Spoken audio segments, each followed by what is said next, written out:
A service of KIBMradio.com, the Internet's home for an all old-time radio.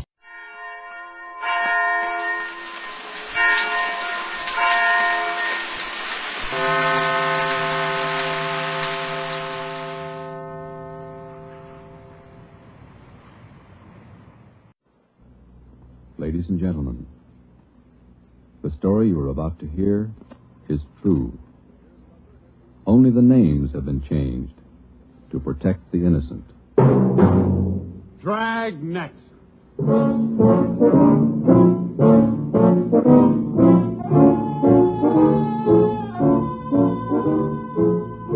Dragnet, the documented drama of an actual crime, investigated and solved by the men who unrelentingly stand watch on the security of your home, your family, and your life. For the next 30 minutes, in cooperation with the Los Angeles Police Department, you will travel step by step on the side of the law through an actual case from official police files. From beginning to end, from crime to punishment. This is the story of your police force in action.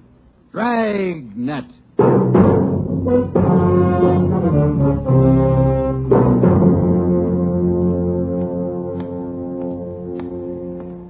It was Tuesday, March 25th. It was cold in Los Angeles. We were working the night watch out of homicide. Detectives in Los Angeles work in pairs.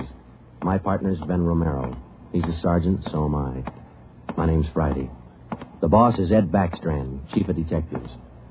I was on the way back from the record bureau, and it was 13 minutes past 11 when I got to room 42. Homicide. That's a hot shot. Somebody grab it. I got it, Ed. At 1245 East Doheny Street, 1, 2, 4, 5. 2 officers shot. At 1245 East Doheny Street, 2 officers shot. What have you got, Friday? Read it. 2 officers shot. Where's Romero? Right here, Skipper. Okay, you've got one to roll on. Get going.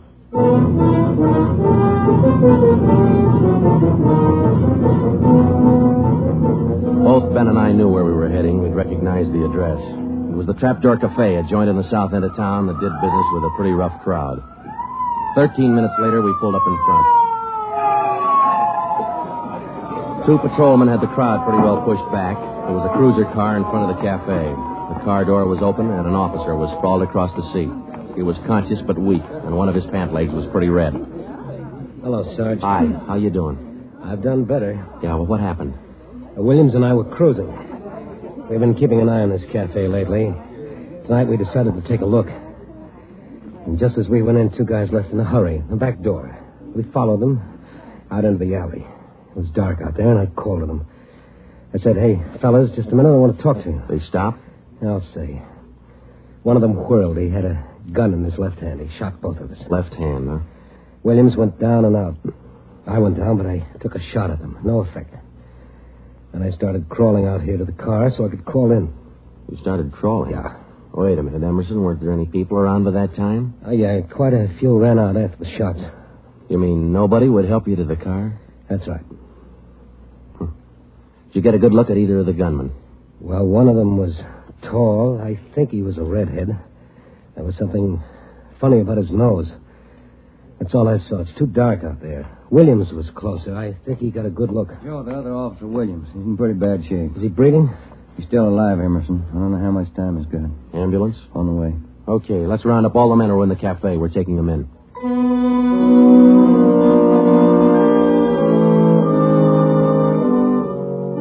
We took all the men back to the city hall. There were 23 in the Trapdoor Cafe at the time of the shooting. We questioned all of them. One of them said there had been a redhead in the place, but he couldn't describe him. Ben and I left the interrogation room, and we went back to the squad room. Friday, Romero. Got a minute? Yeah, Ed. Come on, Ben. Sit down. Okay. You get anything from those people you questioned? Nothing we could use. How's Williams? It's pretty bad. When do they operate? As soon as he comes out of shock. Probably in the morning. You boys will be there. Yeah, we will. When the surgeon digs that slug out, get it and mark it for evidence. Yeah. Skipper, them 2 men shot without asking any questions. They must be hot. Yeah. Same thing occurred to me. When we get that slug, the ballistics can tell us whether that gun's been used on other jobs. We got enough of their modus operandi to have the statistician give us a run-through on the IBM now. One of them is left-handed, and he shoots quick. Okay, be in surgery tomorrow morning at 9.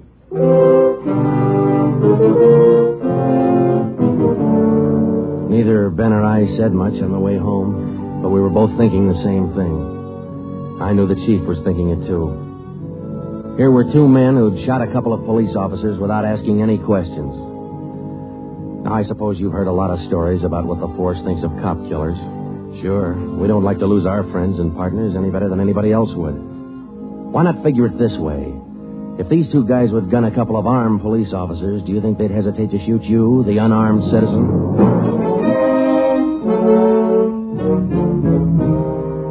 The next morning at 9 o'clock, Ben and I had scrubbed up and we were in surgery.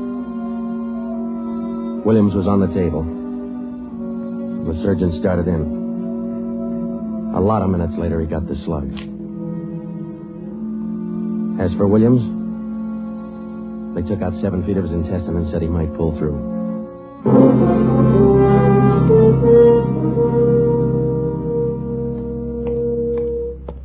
Joe, here's the report from ballistics. The slug they took out of Williams come from a .44 Smith & Wesson.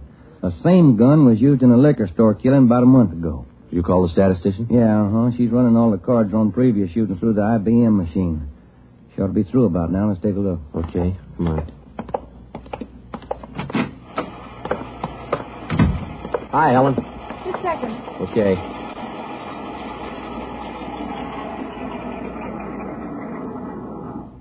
Well, that's it, boys.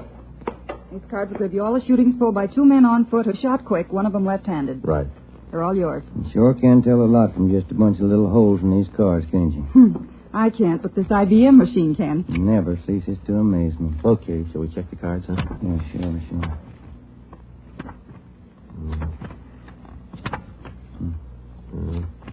Wait a minute, Ben. Here we are. Huh? Yeah. Here's that liquor store killing ballistics tied the Smith & Wesson in on. Same gun that Emerson Williams was shot with? Well, it checks out. The liquor store was in the same neighborhood as the Trapdoor Cafe. Same gun, huh? Got to be. How long ago? A month ago, yeah. Ben, take the DR number off this card and let's pull the crime report on that job.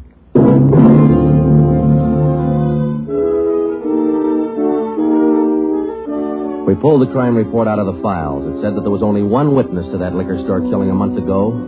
That witness was a woman.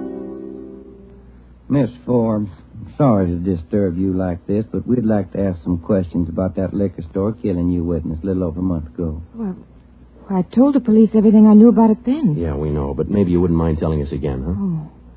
No, I guess not. I've been trying to forget it, to tell the truth.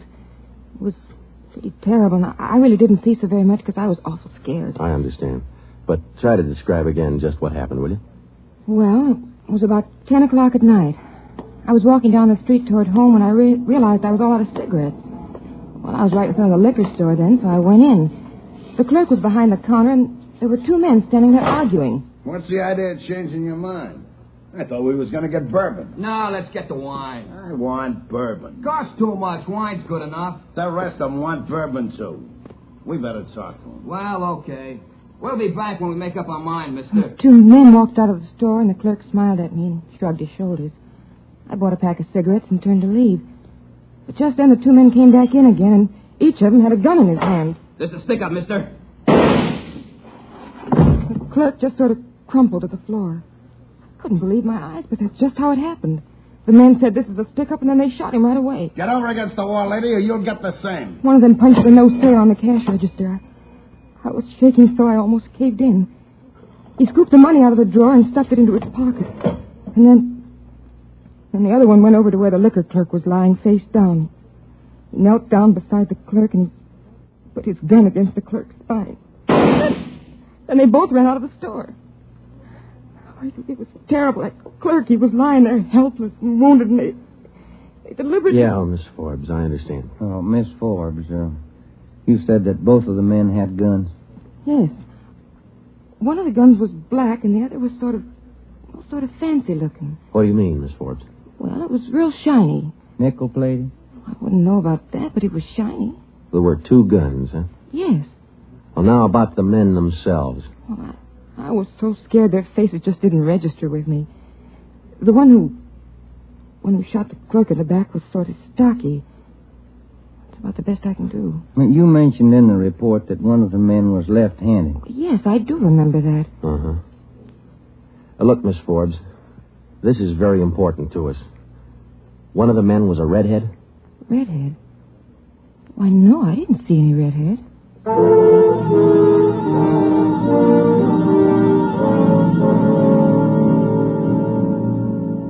Skipper, me and Joe's run right smack into a stone wall on this thing. What's the complication? Well, there's more than one, Ed.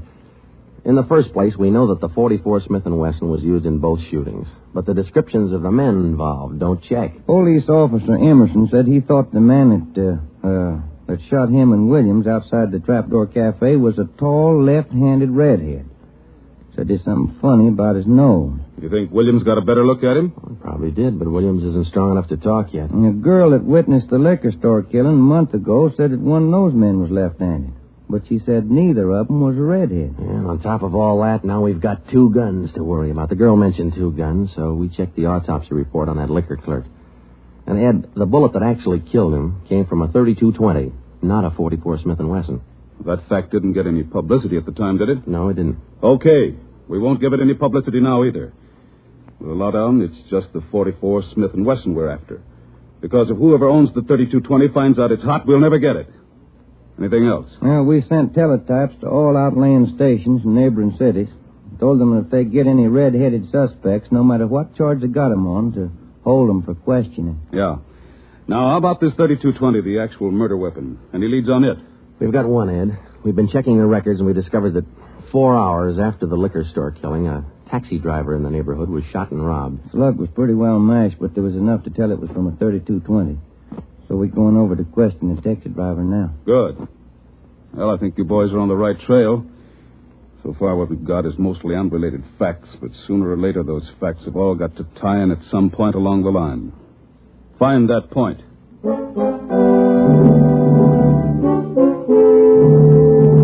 Yeah, find the point. Find the tie-in. Well, Ben and I went over to see the taxi driver, a guy who was living on borrowed time. Yeah, it was about 2 o'clock in the morning when it happened. I got a call to pick up a fare near 105th and Avalon, you know. Yeah. Mm-hmm. Well, I got there. Somebody came over, pulled open my cab door and said, "This is a stick-up. Then blow it. You let me have it." Just like that, huh? Yeah, just like that. Same deal as others, Joe. Itchy trigger finger. Yeah. Did you get any kind of a look at the fella? Look, no, it's too dark. Uh-huh. Hey, according to the report, you got shot in the chest. Yeah, that's right. Oh, you're maybe wondering how come I'm still alive, huh? I'll tell you, pal, it's like something you'd see in a bad movie, you know? I'm carrying a few silver dollars with me, 9 of them to be exact. So I decided to stick them in my breast pocket. Well, mister, that just saved my life. The slug hit them silver dollars. It's one for the book, huh? Yeah, you said it. Well, thanks very much. Say, incidentally, we had a little trouble finding you today. You weren't at the stand you operated out of last month. Oh, look, I'm not only not at my usual stand, I'm not driving a hack no more. Oh? Look, after what happened, are you kidding? No, I don't want to push my luck any further than it's been pushed. Yeah, I figure I had it, you know?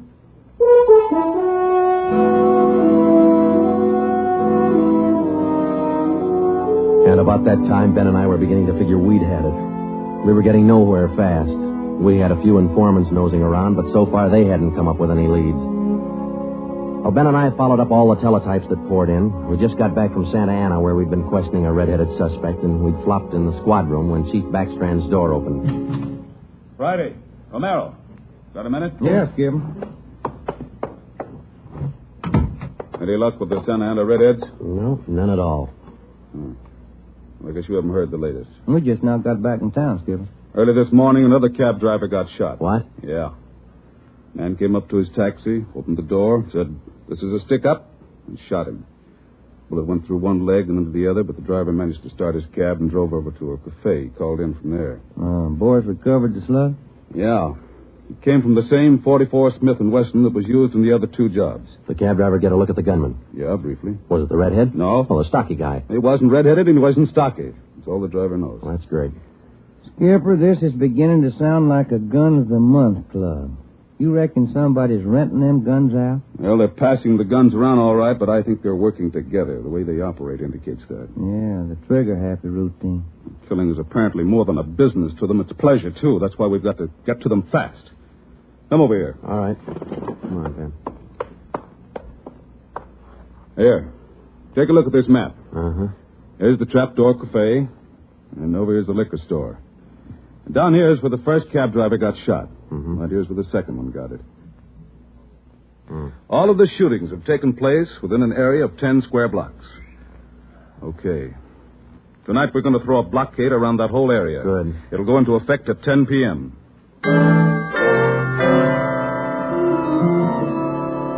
At 9:45 p.m., cars and officers started drifting into the area by twos and threes. And at 10, when Backstrand, Ben, and I arrived, the whole area was sewed up tighter than a tick. Davis? Gotcha. All set? All set. We got a primary line and a secondary line. If anyone tries to make a break, we'll pick them up in the secondary. Okay. Friday and Romero here will cruise around the area with me. Go to work, men. Every car in the area was shaken down. The same process was also followed on all persons on foot. The blockade went on all night. By the end of that time, we'd brought in 217 suspects. 26 of them were redheads. What's your name? Henry Wagner. Where do you work? Lumberyard. Which one? First class. What time did you get through work last night? About 6, I guess. What'd you do then? Had some dinner. Where? Harry's Grill. Then what? Shot a little pool. Look, I tell you, I ain't done nothing. Now, let's go back to the day before yesterday. Did you work at... And that's the way it went all day long. We shot question after question at them, working them gradually back to the days on which the shootings had taken place. When it was all over, we got 6 men wanted in other cities on various charges. We got quite an assortment of guns and knives. But as far as the shootings were concerned, we got nothing. Well, I guess that's the last of them. Oh, I was running out of questions there at the end. You two boys better go on home and get some sleep. Well, I was kind of figuring on checking back over the reports to see if we might have overlooked something. I said go on home. You two boys have been at it for 32 hours straight. Look at you. You're both so groggy you can hardly stand up. You need sleep. It's 4 p.m. now. Don't come back until 10 p.m.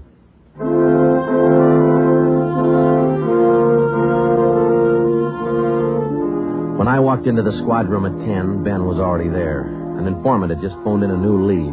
He told Ben he'd heard about a gang that had been hanging out down around the DeVere bungalow court in the south end of town. We knew that the DeVere was close to the Trapdoor Cafe, so we went over to talk to the manager.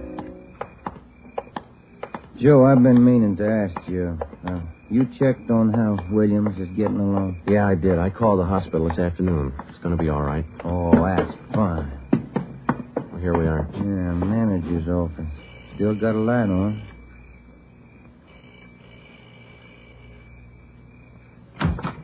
Yeah?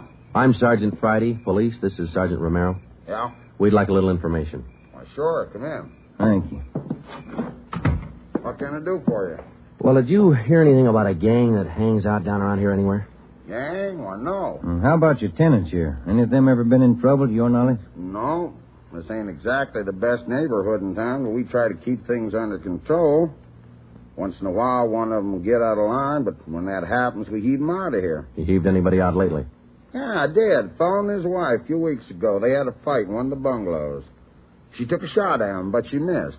Party by the name of Stuba, Carl Stuba. What did this Stuba look like? Oh, sort of tall, skinny. Was he a redhead? No. Now, we'd like to take a look at that bungalow that he lived in. Sure. Help yourselves. Down the end there, number 5. Still vacant.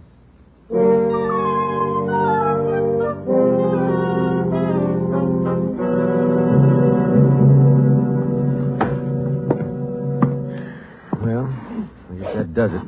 Stuba didn't leave a thing behind. Matter of fact, we don't have anything to prove that this Stuba's tied in at all. We're only working on a hunch. Hey, Joe, look. Where? Up on the wall there, just by the window. Oh, yeah. Yeah, that plaster there, it's newer than the rest. You got a knife? I sure have, boy, and I'm carving.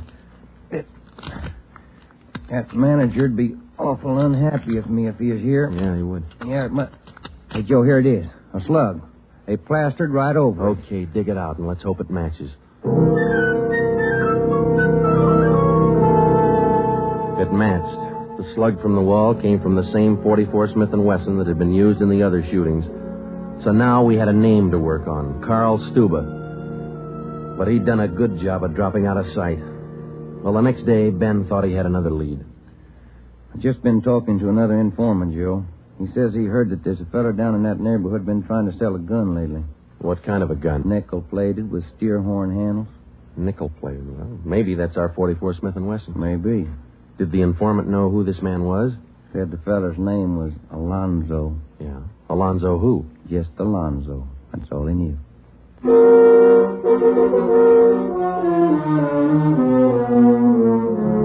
So now we had two names, Stuba and Alonzo, but no men to go with them.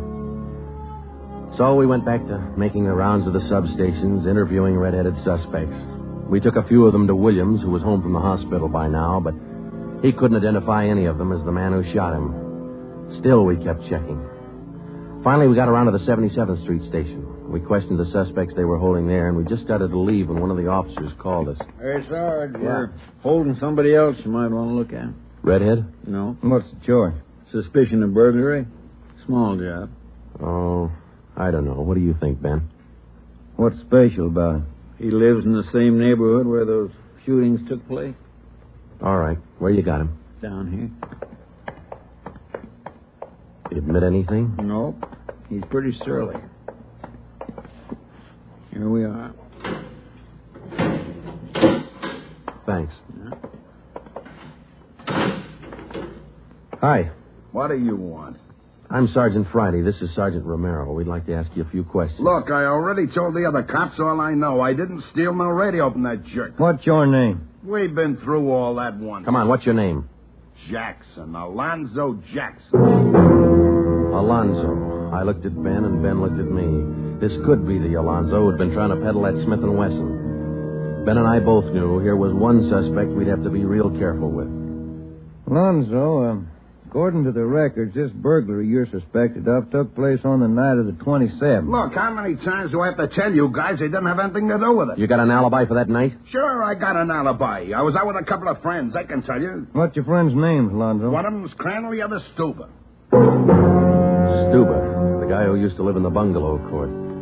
Well, we told Alonzo he'd have to produce his two friends to give him an alibi for the burglary charge, and he bit. He went with us, and he pointed out where Stuba was living now. No wonder we hadn't been able to find him. It was a little shack at the back of a lot behind two houses. We thought it was a chicken coop at first. We took Alonzo back to the station, then we picked up Stuba. He was surprised to see us and not very happy. We took him in. Next, Alonzo gave us Crandall's address.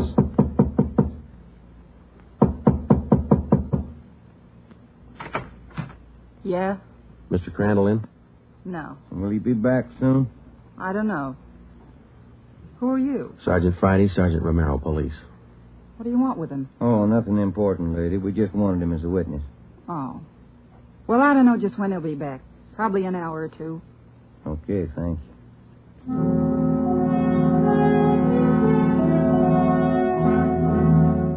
We went down the street away, and we staked out in the car. We sat there for about 5 hours, and then Ben nudged me in the ribs. Hey, Joe. Huh? Joe, take a look. Coming along the sidewalk. Yeah, and he's got red hair. Come on. Crandall. Huh? Your name Crandall? Who are you? Friday Romero, police. Police? What do you want with me? I haven't done nothing. Well, then you got nothing in the world to worry about. Come on.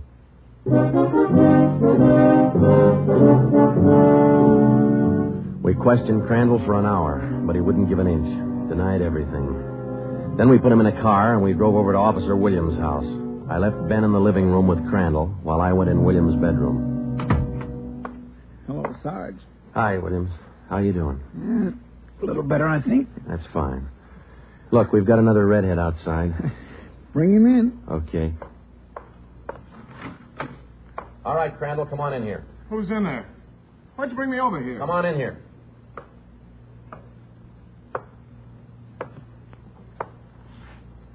How about it, Williams? That's the guy. No, I'm not. That's the guy that shot me. Well, Crandall? No. Yeah. It was an accident.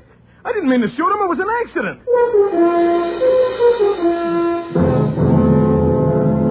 Once Crandall got started, he talked his head off.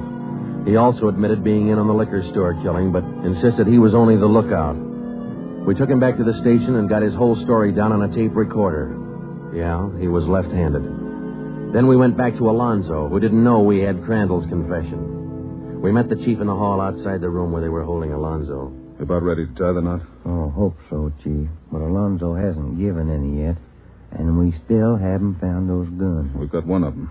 Which one? The Smith & Wesson. Stuber popped about that one 10 minutes ago. Said he left it with his girl. A couple of the boys are on their way over to get it now. That's good, Ed. That leaves just the 32-20. You haven't mentioned the 32-20 to Alonzo, have you? No. He still thinks we're after that Smith & Wesson, and that's the way we're going to play it right now. Go ahead. Look, how much longer are you guys going to hold me here? Didn't you check with those friends of mine? Alonzo, we got a tip that you've been trying to sell a gun lately. A gun? Yeah, 44 Smith & Wesson. Oh. No, it's not true. That Smith & Wesson's been used in a couple of robbery jobs this month, and we think it's your gun. That's a lie. Any proof of that? Why, yeah. Sure, I got proof of that. I used to have a gun, but it wasn't a Smith & Wesson. Look, if I tell you where it is, that ought to convince you, shouldn't it? It'll help things. Okay. I sold it to a neighbor of mine. He gave me $7. I'll give you his address. You sure it's not a Smith & Wesson? Sure, I'm sure. It's a 32-20. Yeah, it worked. We went to the neighbor's address, and he admitted having bought the 32-20, but said he'd lent it to a friend who'd never returned it. The friend had hocked the gun to a barber. The barber gave him $15 and a haircut for it. We finally got it from the barber, and we came back to the station. I'm all set, Joe. I'll be in the next room. Just give me the nod. Okay. Hello, Alonzo. Hey, you got the gun. Yeah, we got the gun. Well, now maybe you'll believe I'm on the level. Okay if I go now? I guess we won't be able to hold you here much longer. You can say that again, brother. You could have saved a lot of time if you'd have listened to what I've been trying to tell you all along. I guess you're right, Alonzo. Sure, I'm right. You know, you guys would be a lot better off if you believe guys like me the first time we tell you something. But on the liquor Instead store of job, running... I was only a lookout. I was outside. It was the other two who pulled that one. Stuber and Alonzo. Alonzo killed the clerk. Hold it, Alonzo. All right, Alonzo, that's enough. Now, come on, how about it? What's the use? All right. That's like he said. Okay, Ben, bring the recorder in here. Alonzo's ready to make a record now.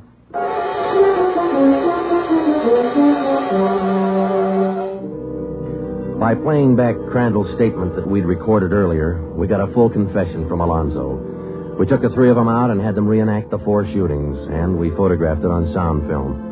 Crandall, the redhead, was the one who'd shot the 2 police officers, but he was only the lookout for the liquor store killing, which explains why the girl witness didn't see him in the store. Stuba and Alonzo were the ones who pulled that job, and Alonzo, the worst of the bunch, was the one who put the 32-20 against the spine of the wounded clerk. The 3 of them took turns at shooting the cab drivers and robbing them. That accounted for the mixed-up descriptions, including all that left-handed business. 2 of the 3 suspects happened to be left-handed. Well, that was the crop. Crandall, Alonzo, Stuba. 4 shootings, 3 robberies, 4 attempted murders, 1 murder. The 3 men were tried and convicted. They're all in the state penitentiary. Crandall's there for life. Alonzo and Stuba, they'll be executed next week. File it, will you, Ben?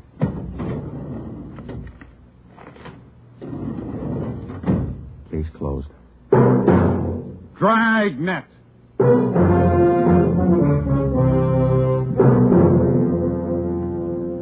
The story you have just heard was true. Only the names were changed to protect the innocent.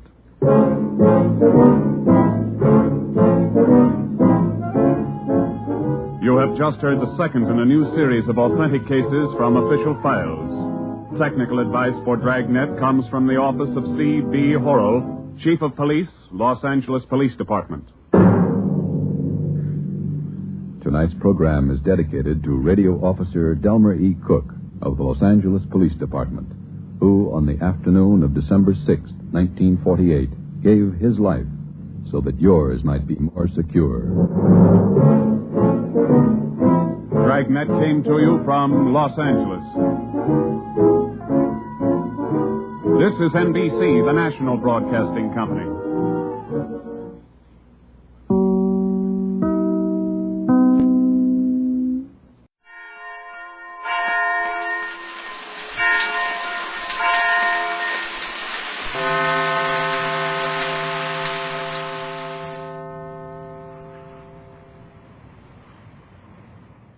This is Ronald Coleman, inviting you to radio's most dramatic half hour, Favorite Story.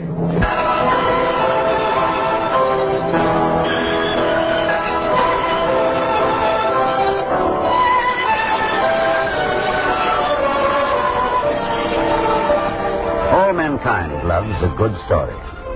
I guess the business of storytelling began when the first ancient hunter told his fellow cave dwellers of his hunting and fishing exploits.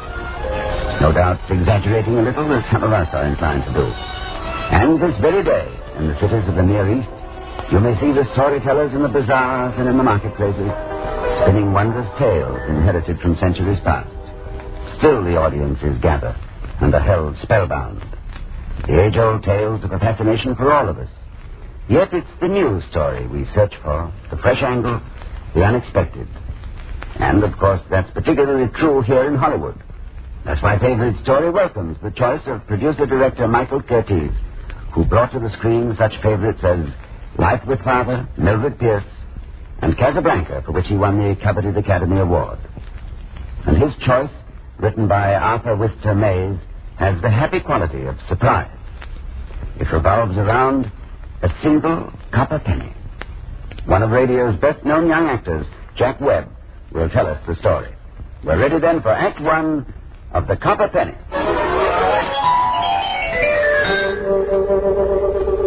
Look, get this straight right away. I'm not the kind of a guy you'd invite over for dinner to meet your eligible daughter.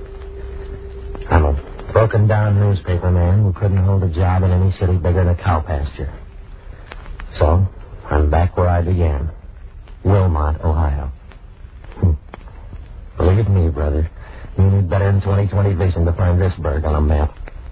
Wilmot, Ohio. Just a minute. Hold it, will you? Let's cut out the hearts and flowers, huh?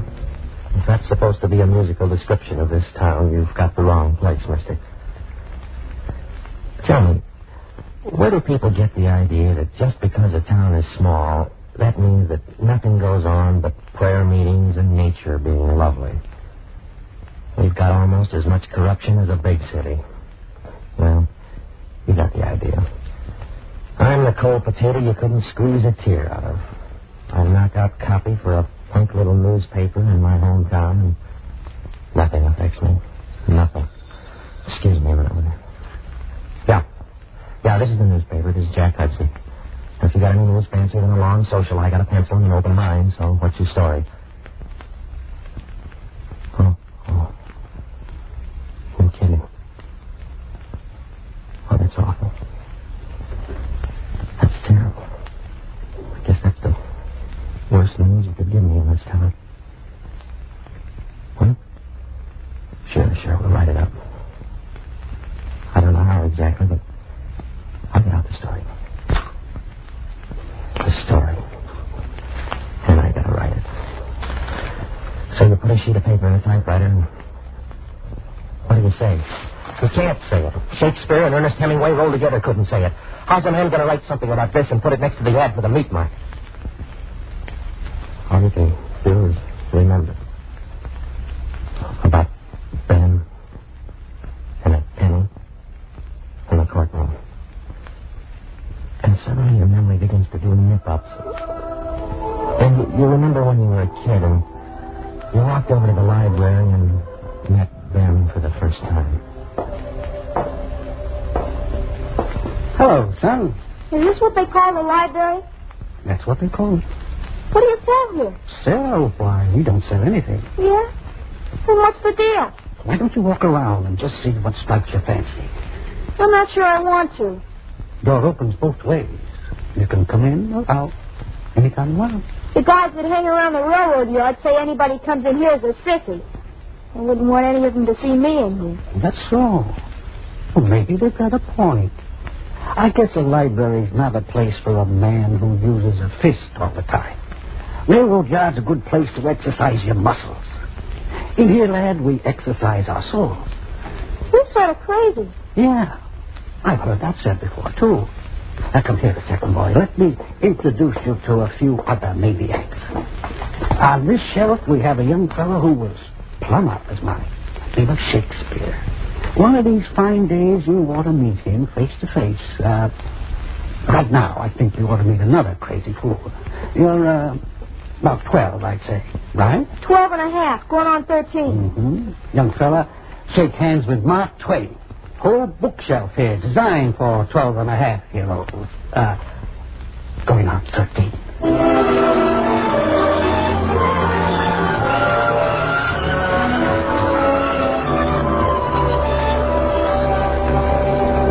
Yeah, Ben Carter. The one man in this whole town with anything in his heart but a dollar sign. Ben Carter, the town librarian. He belonged in the library, I guess. Just as much as the World Almanac did, or Robinson Crusoe.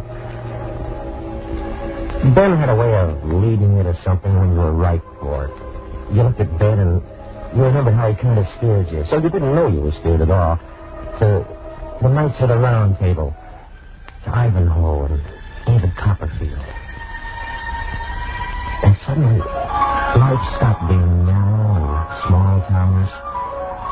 Suddenly, your mind expanded beyond the railroad yards.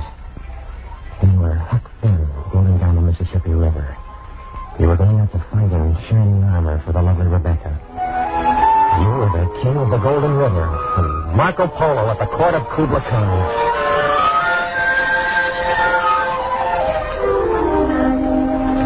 Maybe that's why I always wanted to be a writer, but I never was. Just a newspaper hack who couldn't hold on to a job in Cleveland or Columbus or St. Louis or Detroit or any place. And so I came back where I started from, back to Wilmot, with my tail between my legs. And I went to see the only person in town I gave two hoots about, Ben. Jack, how are you, boy? I'm very glad to see you again. Why, Ben? Why are you glad to see me? Because you're one of my boys. Tell me, have you written a book yet? A great war novel? No, Ben, no. I haven't written anything. Just traffic accident reports and obituaries, and I didn't write them good enough to hang onto a job. I've been canned all over the map. I'm a big nothing. Oh, not with what you've got inside your head. Jack, you need me help. Can I do anything? Oh, thanks, Ben. Thanks a lot. I got my old job back on the local paper. Oh, that's fine. It'll be good having you back in town. Even though I'm a big flop? Oh, no flop. You don't have to go running 1,000 miles away to amount to anything. Why, look at me.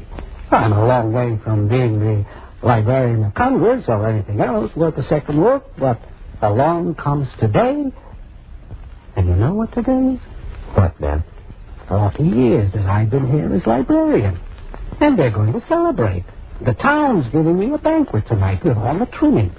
The mayor, the head of the Chamber of Commerce. Why, look at me, son, and stop moaning. All my life I've been a big nobody, too. But tonight, I'm the toast of the town. I'm glad you're here.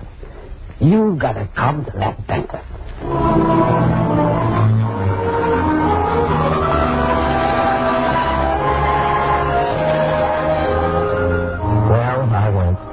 I stood in the back of the big old drafty city hall to give a listen to what went on. To watch the whole town pay honor to Ben. Arthur Henderson, the head of the Chamber of Commerce, got up and banged on the table. Ladies and gentlemen, we're here tonight to pay honor to a fine citizen. Our librarian, Ben Carter. Arthur Henderson, of all people. Henderson hadn't read a book all the way through in his life. My friends, citizens of Wilmot, we're here tonight to commend and honor Ben Carter for his trustworthiness, his honesty. Stop kidding. And so I give you your friend and mine, Ben Carter. Ben, Ben, as president of the Chamber of Commerce, I am proud to present you with this plaque. To Ben Carter for 40 years of honesty. Now, don't just stand there, Ben. Say something. All I can say is... Ben, don't run out like that. We want to hear a speech from you. Where are you going, Ben? Don't let him go, folks. I guess we should have expected this. The old fellow's just overcome by emotion. Overcome by emotion, my left elbow. What's the matter with you people? Don't you have any sense? Why don't you give him a plaque for brushing his teeth or combing his hair?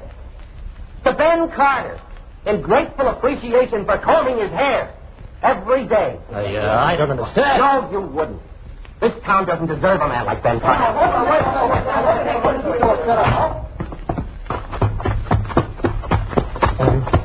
Ben, are you okay? Sure, Jack. Did you see this plaque? Yeah. It was nice of them to give it to me, wasn't it? Look at what it says. It says, to Ben, I guess I was wrong this afternoon, boy. Meet another big nothing. Now, please go away. Please.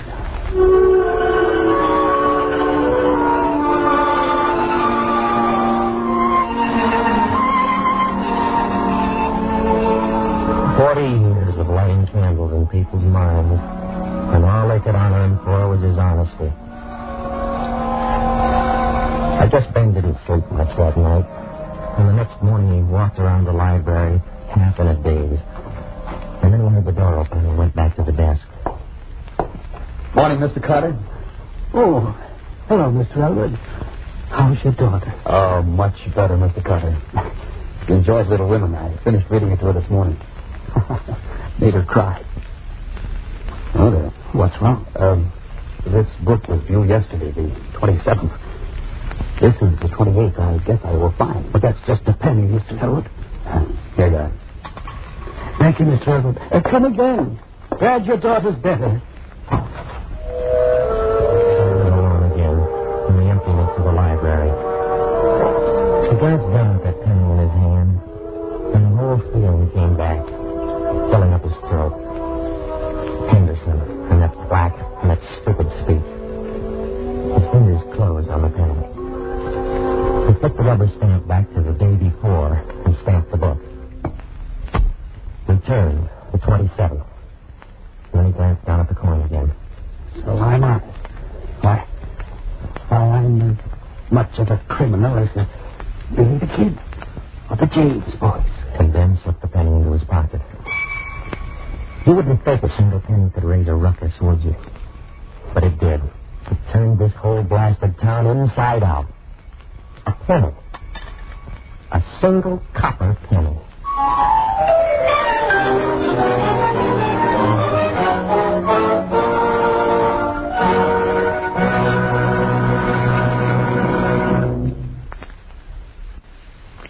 We're ready for Act Two of the favorite story of the well-known director-producer, Mr. Michael Curtiz.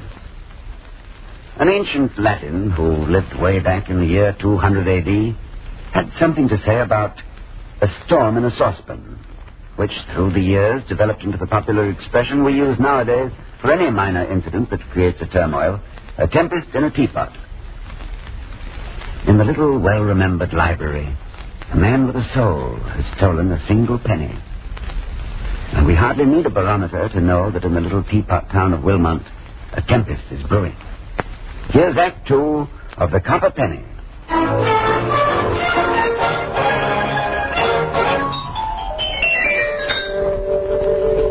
A penny. A Lincoln head. E pluribus unum, it said. 1 cent. United States of America, vintage 1920. Nothing fancy about it. 1 penny.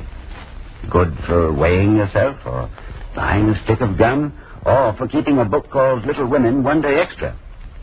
And not much else, unless, of course, you have a barrel full of them. Wilmont's a small town, and nothing much happens there. But that afternoon, they had their first big story since the courthouse burnt down in 1902. All right, everybody, quiet down. No reason to get excited. What's the story, Sheriff? There's been a murder, that's all. Old man Highgate's dead. I knew it. All right, clear out of here, everybody.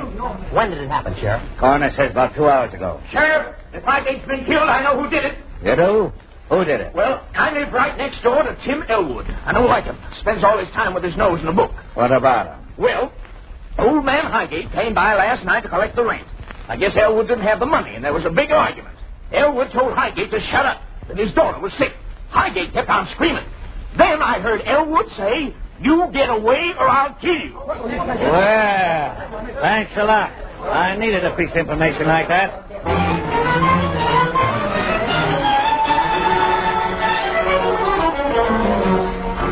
All right, Albert, don't play dead. Why would I kill him? Plenty of reasons. You're broke, out of a job. I told you before, Sheriff. I wasn't near Highgate's place this morning. Then where were you between 10 and 11? How many times do I have to tell you? I was home reading to my kid. She's sick. I read her the last couple of chapters of Little Women. Great. You don't expect us to believe that, do you? Why not? Okay, so you were reading. Did you go out at all this morning? Yes, about 20 after 11, I walked over to the library and returned the book. That'll be easy enough to check on. What was the name of that book again? Little Women by Louisa May Alcott. I think I'll go visit the library, Elwood. Just like you did, eh?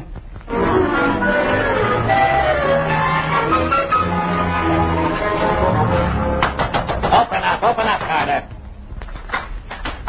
Library's closed, but I'll be happy. Why, Sheriff, first time I ever saw you around the library, I didn't know you were reading. I'm not. Now cut out the small talk and show me where you keep a book called Little Women.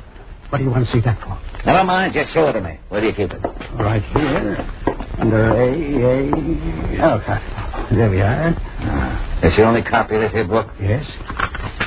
All right, now, Carter, show me where you mark down when the book is returned. Well, right here. But, Sheriff, there's something I want to... Keep quiet, will you? Right here, huh? Well, just what I thought. A man's lying. This book was returned on the 27th, yesterday. What kind of idiot does this man take us for? Sheriff, no. That's all, Carter. Thanks for your trouble. If you don't mind, I'm going to take this book. We got a murderer on our hands, and we know how to tend to him.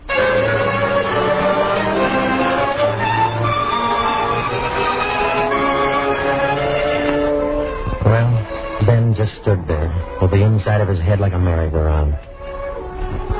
I guess this was the first time Louisa May Alcott got mixed up in a murder. He looked all around him, and for one time in his life, nothing on the bookshelf seemed to be of any help. Not Emerson, not Whitman, certainly not Edna St. Vincent Millay. Ben suffered a lot.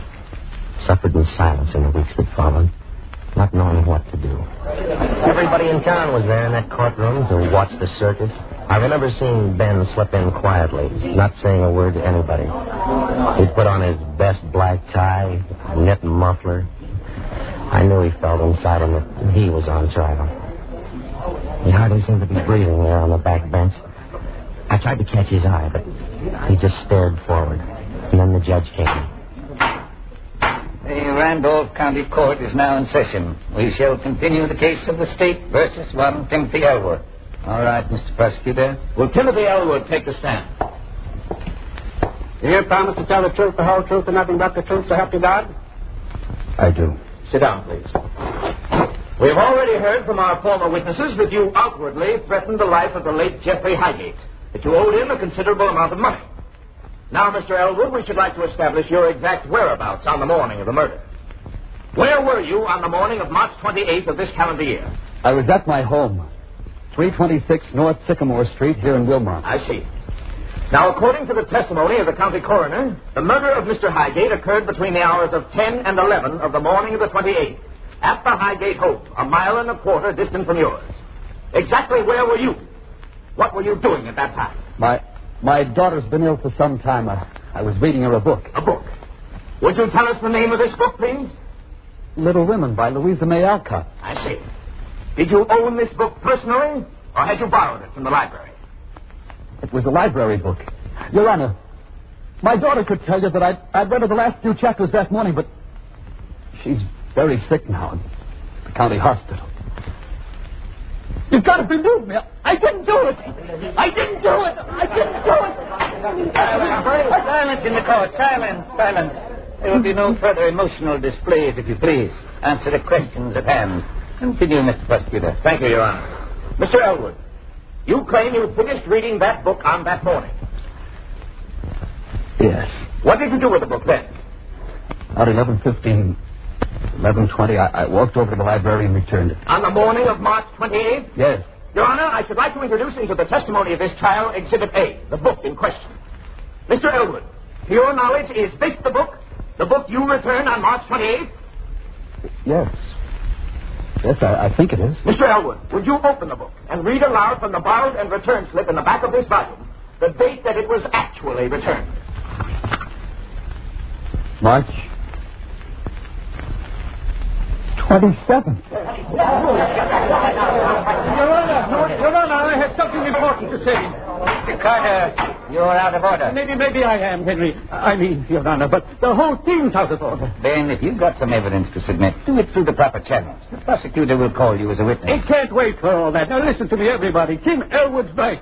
That book wasn't returned until the 28th. But it says the 27th. I changed it. I deliberately changed it. Changed it? What for? I changed it. I changed it, Your Honor, so that I could stay on the fine. What did the fine amount to?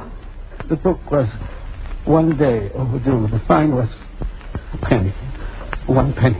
Why, Ben, I sat in the city hall and watched you being honored for 40 years of honesty. Why would anybody want to steal a penny? I did it. I did it. If you don't understand why I did it, I can't explain it to you. And now, if you don't mind, I'd like to return something to the citizens of this community. Something that belongs to them. And at the same time, I wish to resign as librarian. Here you are, Your Honor. It's a penny.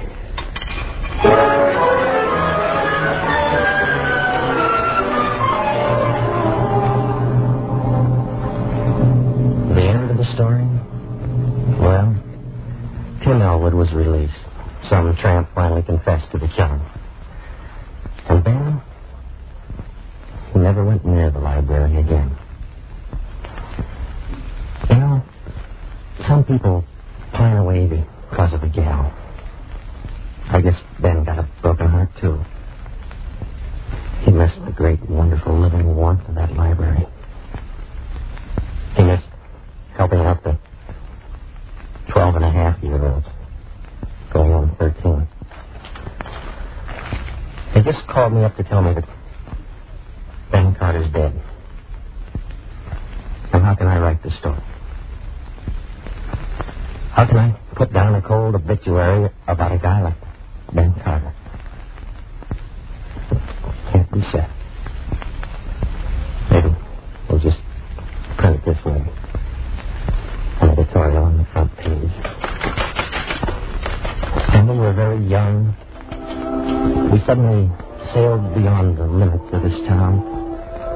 The whole world suddenly belonged to us because of very... Oh, no. No good. Can't say anything fancy about Ben. Not even Shakespeare. Yeah. Shakespeare didn't say something. I see. Here in Hamlet. Yeah, here. We'll print this.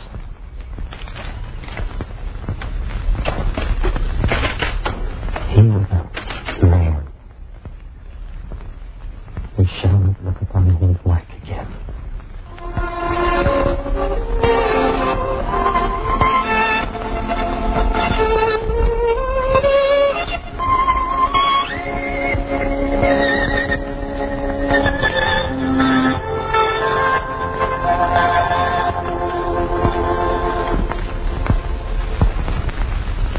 Ben Carter. A man to remember whenever we look at a bookshelf. or step into the living warmth of the library. And, of course, every time we look at the copper penny. The copper penny was the favorite story choice of producer-director Michael Curtiz. As always, our story was dramatized and directed by Lawrence and Lee. Our congratulations to Jack Webb, who played the reporter, and to Herb Butterfield, who was Ben. I'll return in a moment with a word about next week's favorite story.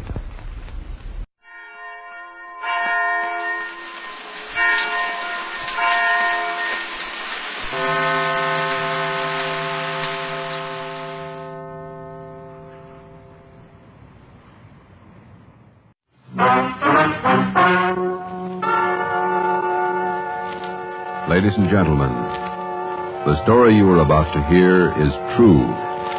Only the names have been changed to protect the innocent. NBC brings you Dragnet.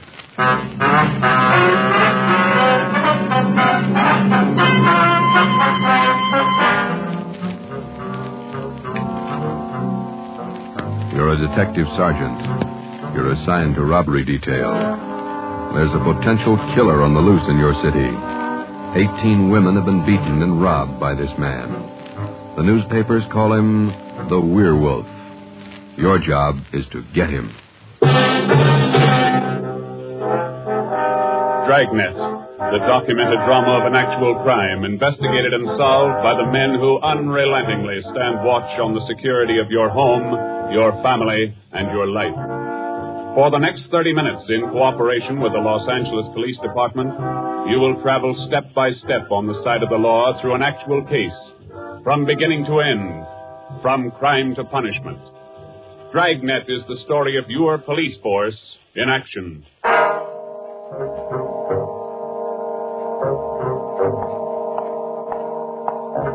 was Thursday morning, February 2nd. It was raining in Los Angeles. We were working the early morning watch out of robbery detail. Detectives in Los Angeles work in pairs. My partner's Ben Romero. He's a sergeant, and so am I. My name's Friday. The boss is Ed Backstrand, chief of detectives. I was on the way back from the teletype room, and it was 3 a.m. when I got to room 27A, robbery detail. Hi, Ben. What's up? Keep the coat on, Joe. Just had a hotshot call. Coming, Skipper? Right behind you. Let's go, Freddie. Well, what was it, Ed? Another woman robbed, almost beaten to death. Well, how many does that make? About 18 in 6 weeks. Is that right, Skipper? Yeah, 18 too many.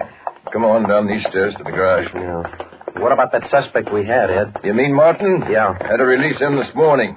But I got a good tail on him, Henderson. Yeah. We got any report yet? Nothing definite to hold him for.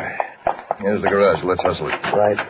Then if this isn't Martin's job, Skipper, and he's not the right man... Then we start all over again, and we work night and day till we find the right man. Here's the car. Let's go.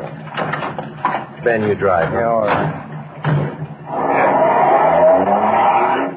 How do the victims describe this guy, Ed? Pretty sketchy. Supposed to be tall, dark, long black hair. Last woman said he had a face like an animal, something like a dog. A wolf. A wolf? Yeah. She said something like a werewolf. Something like a werewolf. Well, he almost had to be that, judging from the way he operated. He was either an animal or a raving maniac. One thing we were sure of, he was smart and he was dangerous. For almost 2 months, he prowled the streets in a stolen car in the early morning, usually between 3 and 5 a.m.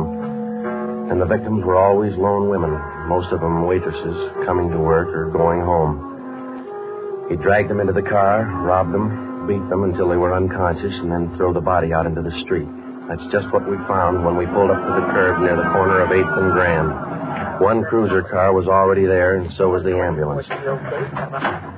About a dozen people were standing around looking at the crumpled figure of a woman sprawled out on the sidewalk. 2 officers were talking to the only witness, a thin, sallow-faced newsboy. His story didn't give us much to go on. Like I was telling these cops, sir, or these officers, sir, I was walking up 8th Street on my way home as usual when I see this blue Chevy sedan pull up down the block there a little way and dump out the dame's body. Well, actually, I don't know what to think. You get a look at the license plate? Well, no, I didn't. To tell you the truth, I could hardly keep from... Well, I was just plain scared. Mm. What did you do after you saw him throw the body out, son? Well, I just stood there for a minute and The fellow in the car drove right on past me. Did you get a look at him? I sure did. How close were you when he drove past? Well, now, it couldn't have been more than, 8 or 10 feet away. I was right over there by the street light near the curb. Would you know this man if you saw him again? I don't know about his height or his build or his weight, but, mister, his face I'll never forget. Why do you say that? It was just like the paper says about him. Right here on the front page. Here, read it. See? Woman says the attacker looked like Werewolf. That's all the newsboy could tell us. The suspect drove a blue sedan. He had a face like a werewolf. We covered the neighborhood for clues, and we questioned a dozen people, but we got nowhere. We took the witness's name and address, and we drove down a couple of blocks to an all-night gas station. 14-hour out to Metropolitan.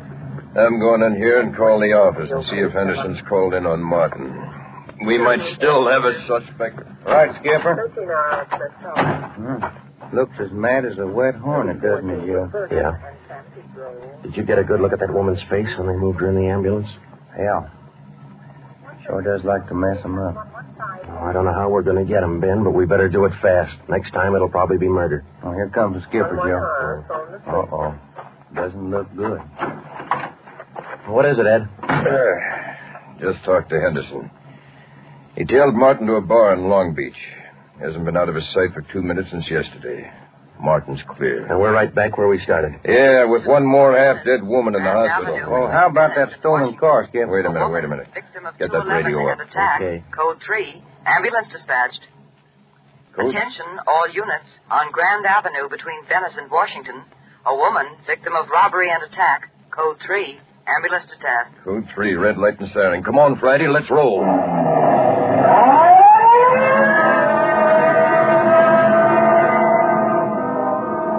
We couldn't be sure, but it sounded like another one. 6 minutes later, we were there. Same story. Werewolf. The next day, the chief ordered the number of cruiser cars doubled in the Central District. This was for the early morning watch with plainclothesmen to back them up.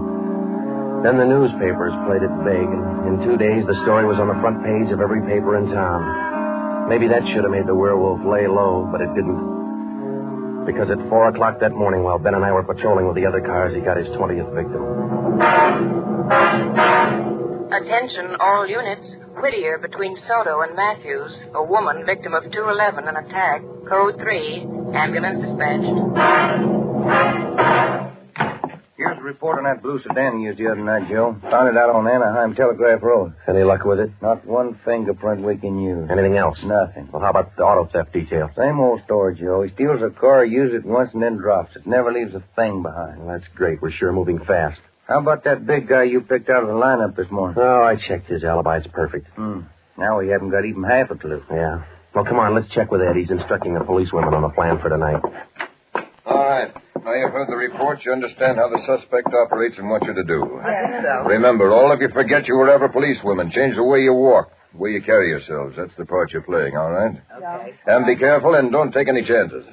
All right, Freddy. Okay, Ed. Now, just to make sure you look the part, we're spotting each one of you at different restaurants and coffee shops throughout the Central District. And from 7 o'clock tonight until daylight tomorrow, each one of you is going to be a waitress. You got that? Yeah. Okay, Ben, you want to give them their assignments? Okay, Joe. Well, here's the way it lines up. Marge Kissel at the Top Hat Cafe. That's on 9th Street between Alpharetta and Westlake. Okay. And Katie Wells, Joe's Coffee House, Brooklyn, Soto. Right. Pat Fielden at the All-Night Steakhouse on Figueroa Street between Florence. No, the trick of using decoys to lure criminals into a trap wasn't exactly new, but, well, it was just one of the old tricks that we figured might land the werewolf behind bars. At 7 that night, Ben and I made the rounds and found each of the policewomen on her job as a waitress. Well, the overall plan was simple.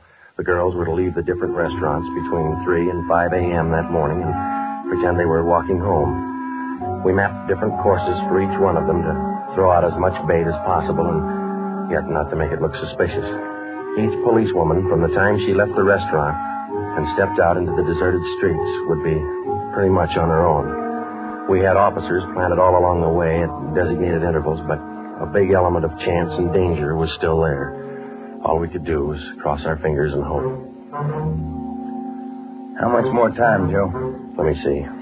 She's doing 2 minutes. Yeah. waiting gets on your nerves. Then it won't be long. This corner doorway's a pretty good lookout spot. Yeah.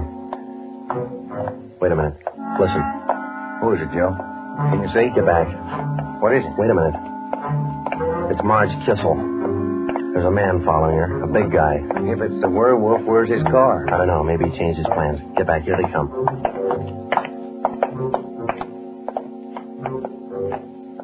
You get a look at him, Joe? Oh, pretty good. Not too suspicious. Might be coincidence. Well, I got a pretty good lead. Come on, let's go. Stay back in the shadows. Hey, Joe. So where'd the guy go to? I lost him. A little coffee shop up in the next corner, see? Take a look. Oh, yeah. He's opening the door. He's turning on the light. Yeah. Looks like a false alarm, Joe. Well, let's check him anyway.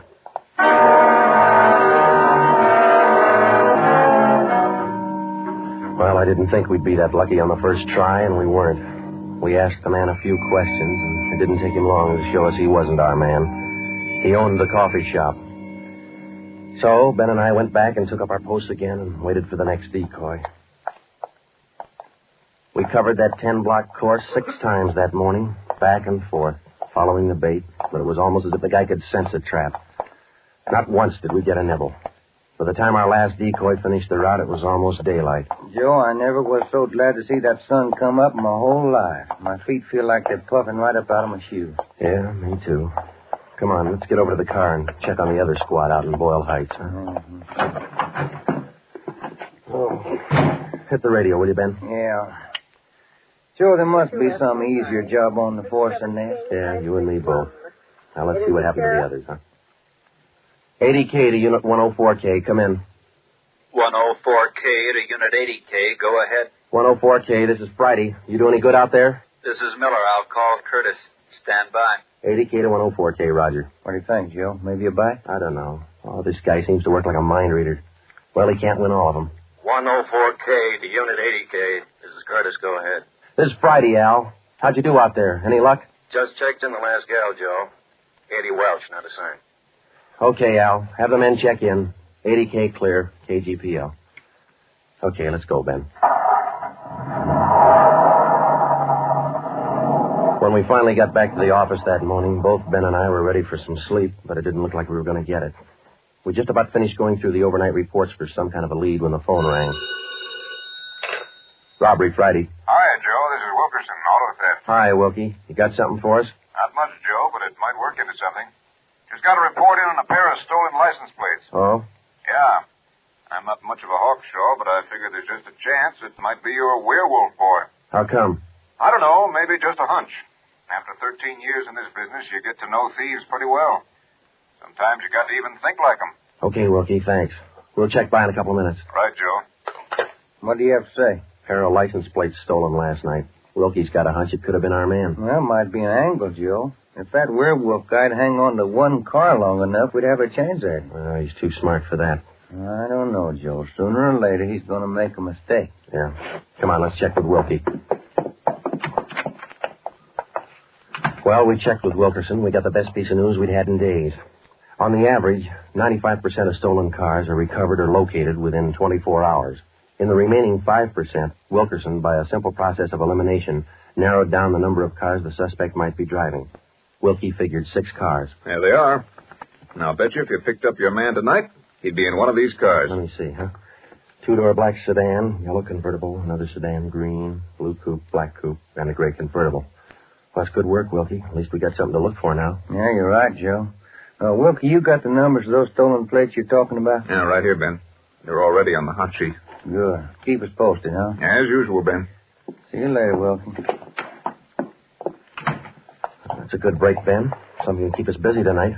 Tonight? What do you mean? We're setting another trap. Same thing as last night. Same police women, same everything. Yeah, only this time let's hope he steps into it. You know, Joe, this werewolf character's getting me mad.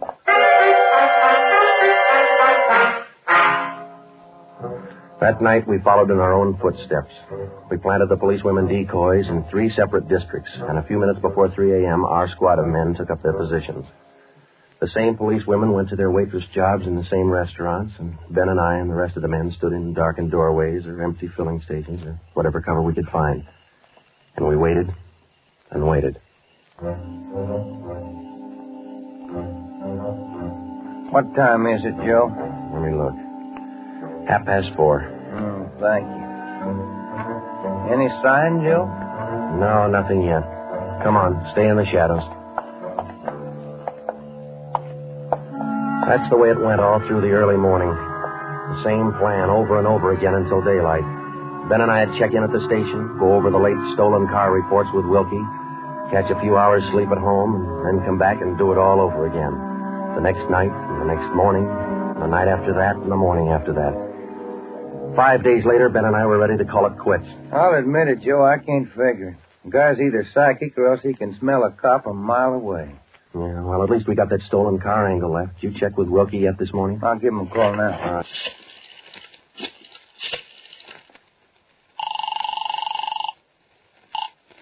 Auto theft, Wilkerson. This is Ben, Wilkie. Got anything for us this morning? Yeah, just going to call you. You fellas ought to let me solve your cases for you. Why? What'd you get? The boys picked up 3 of those 6 stolen cars since late yesterday. Great. Now, what does that leave us with? Well, here are the 3 still missing. Yeah. 4 X-ray 763. Yeah. 5-6 Young 342. Uh-huh. 6-1 Robert 385. Yeah. Got those? Yeah, thank you, Wilkie. Check you later. Good news? Remember those 6 missing cars? Yeah. Wilkie says the boys found 3 of them since late yesterday. Here's what's still out. The blue coupe, the yellow convertible, and the gray convertible. Yeah. Well, this feels like the right track for a change, Ben. Righty. Romero, got a minute? Sure thing, Skipper. Come on, Joe. What do you got, Ed? Woman out in Hollywood just called in with this. She said she walked down to the corner from her house last night to mail a letter. On the way back, a guy pulled up in the car and tried to drag her inside. Any description? Big, heavy set, dark, same thing. Well, how'd you get away from him, Skipper? She said she started running as soon as he made a motion toward her. When he saw her run up the steps of her house, he jumped back in the car and took off. Well, how come she didn't call in before this? She hasn't got a phone. She's afraid to leave the house again until this morning. Sounds good, Chief. You got her address there? Here you are. Mrs. Tom Burdick, 1237 Wilcox, apartment 10. Come on, Ben. This might be what we're looking for.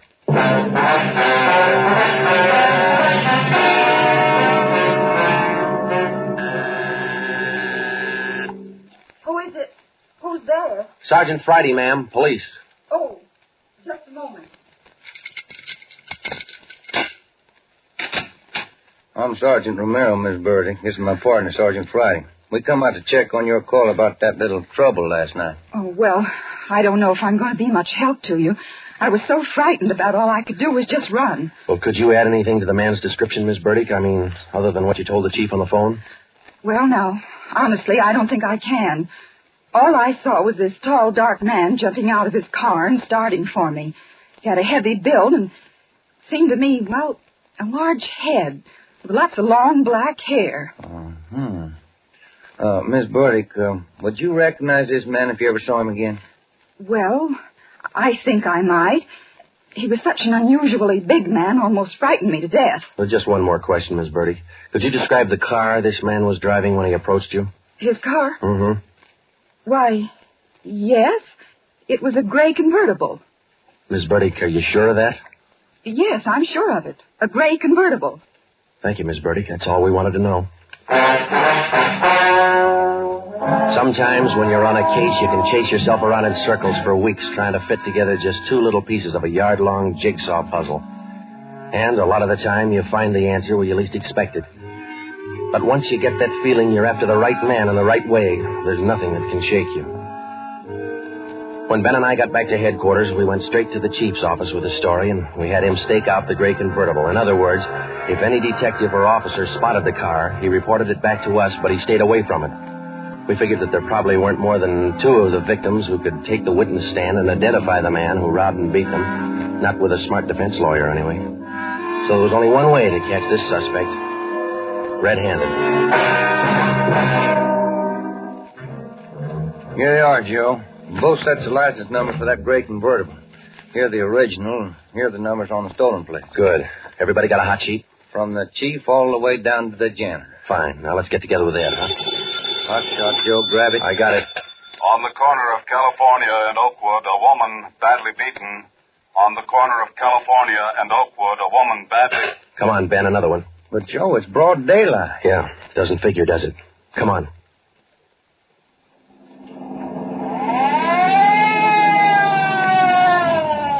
vacant lot over there, Joe.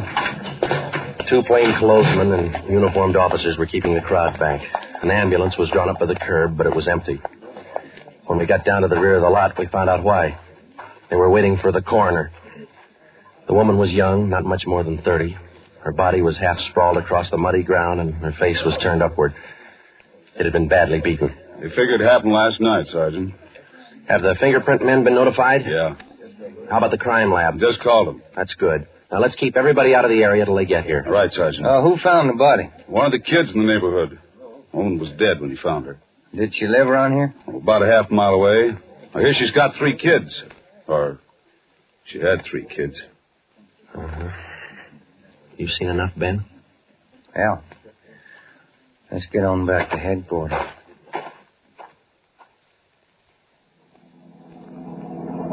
All the way back to headquarters, Ben and I planned our next move. And by the time we got to Ed Backstrand's office, we knew exactly what had to be done. When we told him about the Werewolf murder, he didn't say a thing for a minute. He just stared across the room at the calendar on the wall. And then he brought his hand down hard against the desk. Friday, Romero, I'm only going to say this once, so get it straight. That guy's pulled his last job in this city. He's through robbing and beating women, and he's through with murder. I've given you time to track him down, and now I want him in. No stalls, no excuses. I want him. I don't care how many men you use, and I don't care how you get him, but get him. That's all. Ben and I worked all that afternoon, right through dinner, up until 8 o'clock.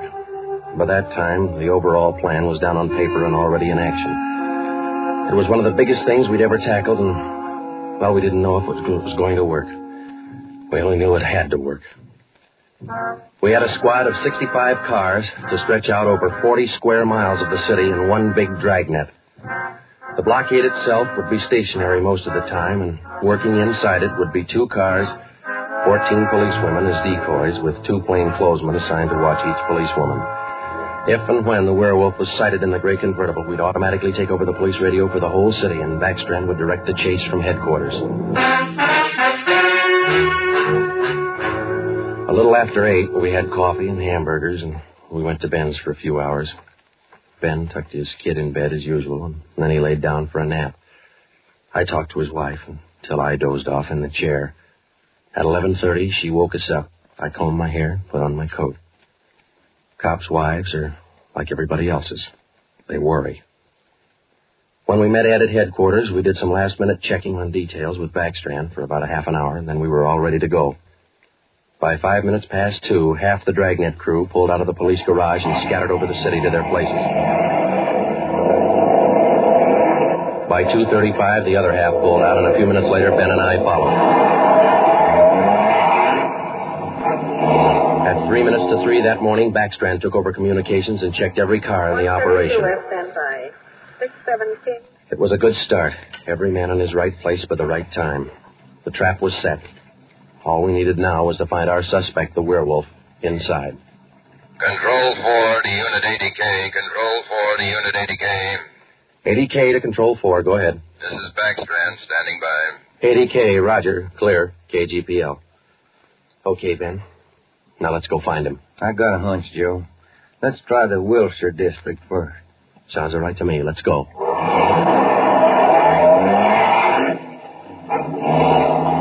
For the first hour and a half, we raked the Wilshire district back and forth. Not a sign.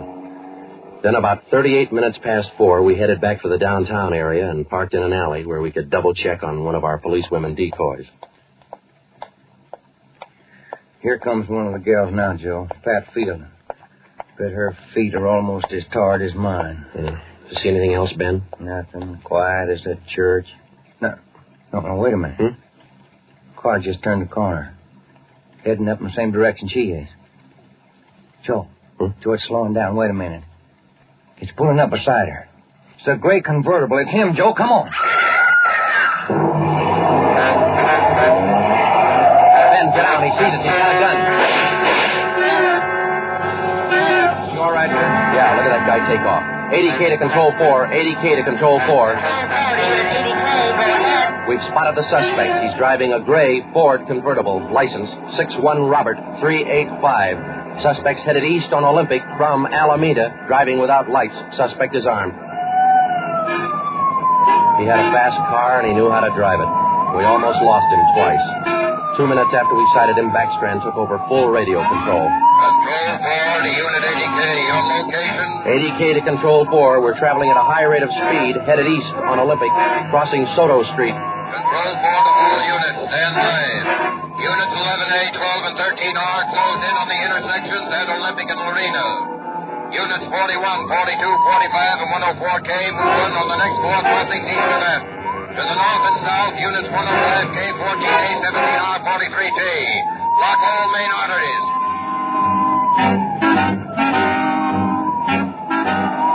In the next half hour, the 65 cars in the Dragnet had pulled in like a noose around a 5-mile area. Ben and I hoped it was just a matter of time. Unit 80K to Control 4. Control 4 to 80K, go ahead. He's headed north on Fresno Street, crossing Whittier Boulevard. Attention all units. 80K now pursuing suspect north on Fresno from Whittier Boulevard. Units 15, 105K, 11R, and 18A block off the intersection on Fresno and 4. Hey, Ben, up there ahead. What's he trying to do now? Look, he's turning around. Yeah, and he's coming right for us. Watch it, Joe. Look out! Pretty close. 80K to Control 4. Control 4 to 80K, go ahead. Exchanging shots with suspect. Watch it, Ben. Here he comes again. Sure likes to use that gun, doesn't he? Sure does. Hey, Joe, look. Look, he's turning east. He's running for Hollenbeck Park. Yeah, 80K to Control 4. Control 4, go ahead. Suspect just drove up over curb and into Hollenbeck Park. Control 4 to all units. Control 4 to all units. Converge on Hollenbeck Park. Suspect is in the park. He's armed. Use caution. Code 3.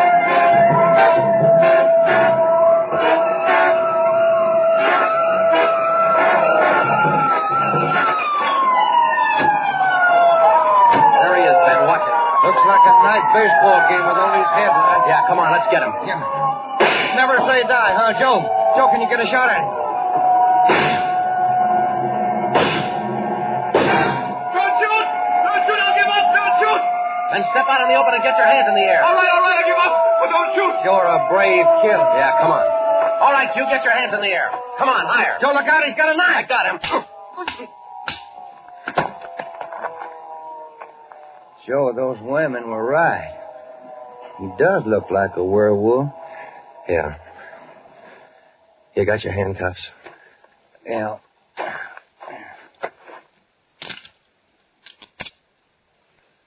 Okay. Got a cigarette? I've been out for an hour. Little place across the street. Maybe we can get some there. Okay. There's the crew from the 41R. Hey, fellas, take him into robbery, will you? Okay, Friday.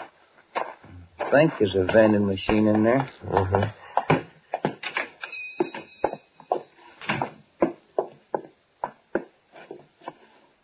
Say, you got some change for the cigarette machine, mister? I think so. Say, who was that guy all them cops were after over in the park a little while ago? I picked up the werewolf. Been reading the papers? Yeah. You fellas cops? Yeah. Sure made it easy for you, didn't he? All you cops had to do was surround the little fella in the park. Nothing to it, huh? Yeah, that's right, mister. Nothing to it.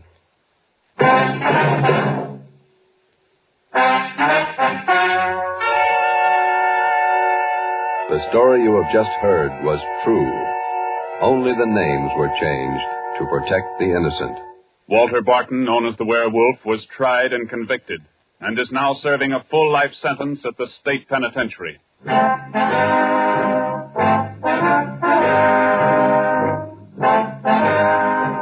This has been Dragnet, the third in a new series of authentic cases from official files.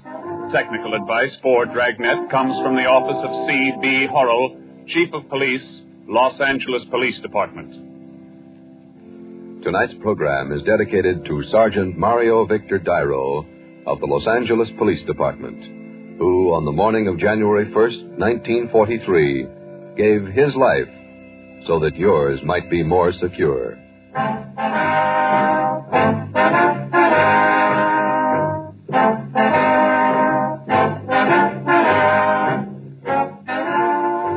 Dragnet came to you from Los Angeles.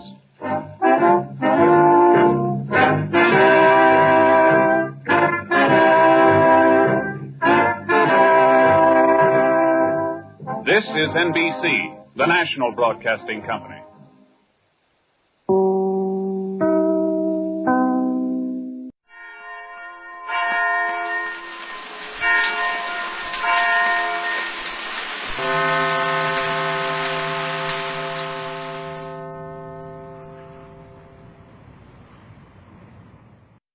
When Anthony J. Lyon cashes in on somebody's trouble, it means money for him. For me, it means work. I'm Jeff Regan, the Lyon's private eye.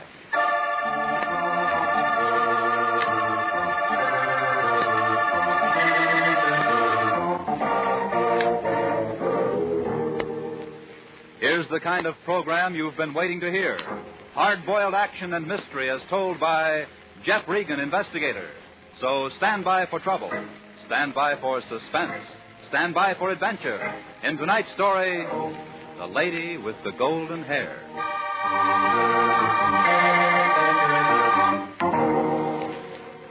And now, here's Jack Webb as Jeff Regan. Well, this is the way it started. I was sitting in the Lion's den waiting for him to get off the phone so I could ask him about my expense sheet on that New Orleans thing. He was playing the usual games with his lawyer, and just about the time he hung up and turned his chair my way, the office door opened. All right, Regan, what do you want? Aha! A little curly-headed man, about 40, dressed in a black suit, was standing there. He was holding a stack of $50 bills, a gold-headed cane, and a red card in one hand. In his other, he had a black derby with a hole through the top of it, a pair of suede gloves, and a white carnation. He stood there, looked at both of us. The Lion looked at the $50 bills. I looked at the little man. Aha! You are Mr. Lyon, no? I, Max Vladimir, have come to see you unappointed. There you are. My name's Regan. This is Mr. Lyon. Aha! You will do it. Won't you sit down, Mr. Max Vladimir Max.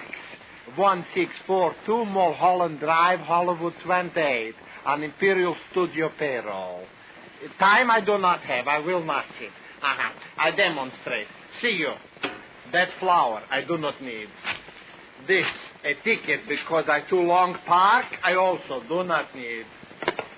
Cane I place here. A gift from my grandfather. I keep that. Also gloves. Now, what have I left, gentlemen? Quite a bundle of cash, Mr. Vladimir. Yeah. From bank I just arrived. Also this I do not need. For you. All for you. Well, Mr. Vladimir. Aha. Now, what I have. You I answer myself. Bullet hole in hat. See you. Oh. Is not finished. 1, 2, 3. Those look like 38 slugs. Where'd you get them? Out of doorway. I dig them where I'm shot last night in my home. Who's shooting at you, Mr. Vladimir? This, if I know, I shoot back. I have no enemies. Everyone is madly in love with Max Vladimir. I must buy new hats. Cannot buy new hats. Kindly you will guard my body from dying. Of course.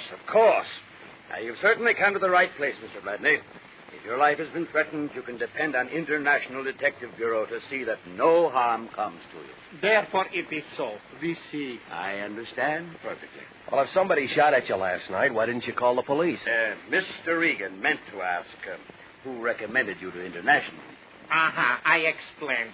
In Imperial Motion Picture Studio, where master of makeup, Max Vladimir, who is great, is imported to create beautiful faces from skinny skulls and fat necks, is much newspaper. Free sometimes for agents to press.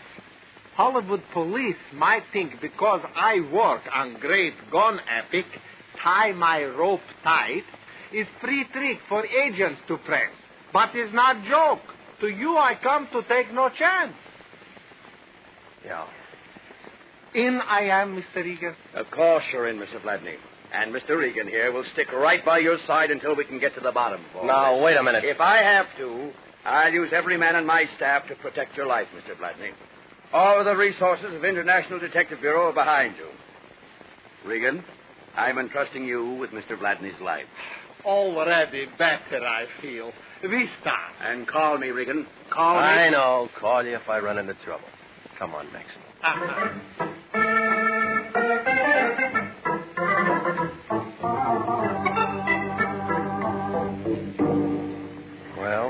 You can see how it was. Max Vladney's car was parked in a red zone in front of the building, and there was another ticket on it. He tore that one up, too. On the way out to his house, I tried to get a little more information, but it didn't come to much. He couldn't figure out why somebody was shooting at him or who was doing it. It was about 6 o'clock when we pulled up in front of his house on Mulholland Drive, one of those little places with a big sun porch in front of it and an egg-shaped swimming pool in front of that. He was pulling things out of his pockets, looking for the key to the front door when it happened. See what I tell you, all the time shooting at Maxie, someone. All right, get on. What I tell you, my heart is full again of hope. All right, shut up. You aren't hit. He's frightening. Well, unless he's got a machine gun, he can't find anything more. Wait, where go you? You leave Max to be killed. I'm going after him. Stay right here. You'll be all right. I started for the heavy brush outside the clearing of the house where white gun smoke still hung around the trees. And then I saw him. He was a gray-haired man, stocky build, glasses, about 100 feet away, running down the hill waving a gun. I went after him, but I couldn't get a clear shot. Oh, he was quite an acrobat. He dived over a wooden road bracer and went skidding down the embankment. By the time I got there, he was climbing into an old Chevy convertible, and he took off in a cloud of dust. I couldn't see the license plate on the car.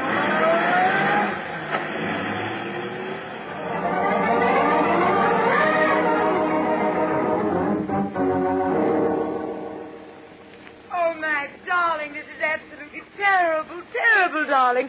Something like this happening to you. Oh, Max, why would anyone want to do such a thing? It's beyond me. I got back to the house 10 minutes later, and there was a black convertible in the driveway and a very blonde girl in the doorway. She was digging the new slugs out of the woodwork with a penknife. Max was lying on one of the beach chairs. When the blonde girl saw me, she pulled off her sunglasses and held out her hand. How do you do? You're Mr. Regan. Did you kill him? I got away. Oh, and I am again to be shot at. You say he got away, then you saw who it was. Part of him. Who are you? Oh, I beg my pardon. This is Hilda Graham. You have seen her in pictures. The hair, I have seen her differently. She's my wife, almost. Did you see anybody? Well, I heard the shots as I drove up and found poor Max by the door. He's got to stop this business, Mr. Regan. He's got to stop. Next time, maybe... Well, it certainly does have to stop, Mr. Regan. Max, why, he's the finest makeup artist in the world. It'd be a great loss to everyone in Hollywood if anything ever happened to him. You see? Am I valuable? Did I not tell you? Yeah. Tell me. Where's your phone? Oh, in there, in my private workshop, study, where I have to live. Use it, please. Call Mr. Lyon and stop the shooting. Oh, Max, darling, if you don't so terrible, after all you've done to me, now I should be able to do something too nice and so helpless. Lyon. This is me. I'm calling from Max's. Somebody just threw 6 bullets all over the place. What? Is Max all right? Didn't even come close. Oh, good. Now, the Treasury Department tells me he paid $20,000 last year in income tax, and he can afford little protection. Well, whoever it is got away. I think we ought to turn this over to the cops. The cops? And let them do for free what we're getting paid to do? Not on your life, Regan. What about his life? We'll worry about that, too. Now, listen. I'm sending Joe Candido out there to give you a hand. Now, this flat is a first-class gold mine as far as I'm concerned, and that means as far as you're concerned. I don't care what you... Until then, do anything you want. So long as you stick by Maxie and don't call the cops.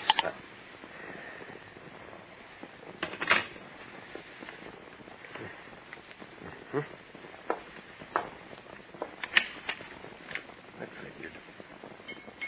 It's a fair label.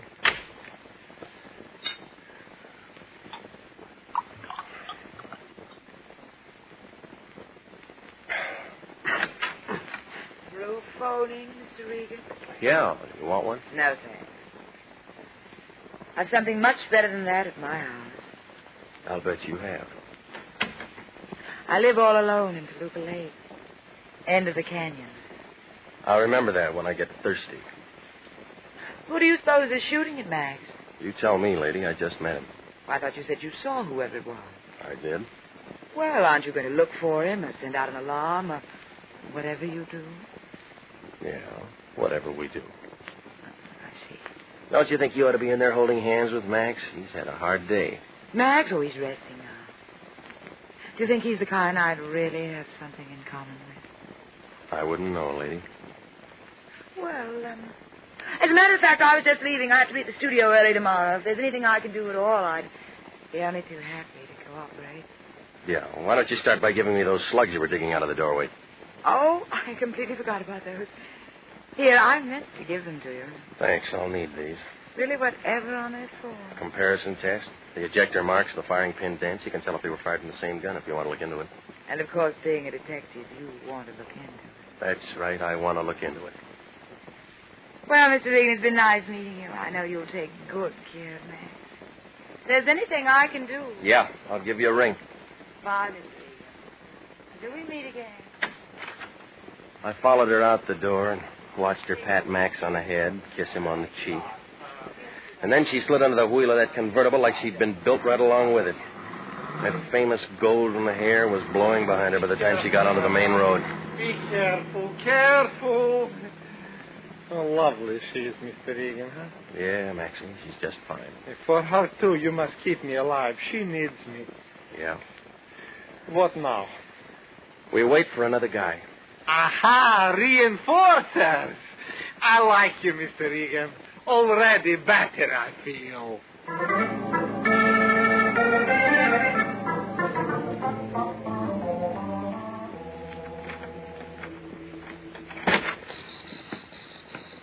It's only me, Regan. Take it easy. Oh, Canto. Come on in. What took you so long? I stopped by police ballistics on the way out. I had them 38 slugs that Max brought in checked. Well, I got some more for you. Well, I found a winner. Gun belongs to a feller named Pete Berger. Ain't no permit on it. He done 6 to 18 in San Quentin once for robbery. Sprung a couple of years ago.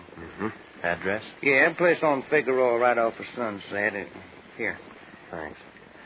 Well, he was around again this afternoon, shooting things all over the place. I wonder what the connection is.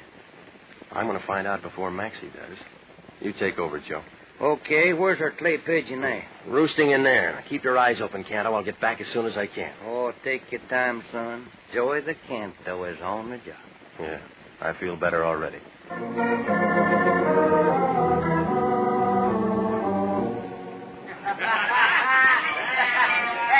you know how to play Carolina in the morning? What's that Carolina in the evening? It's raining.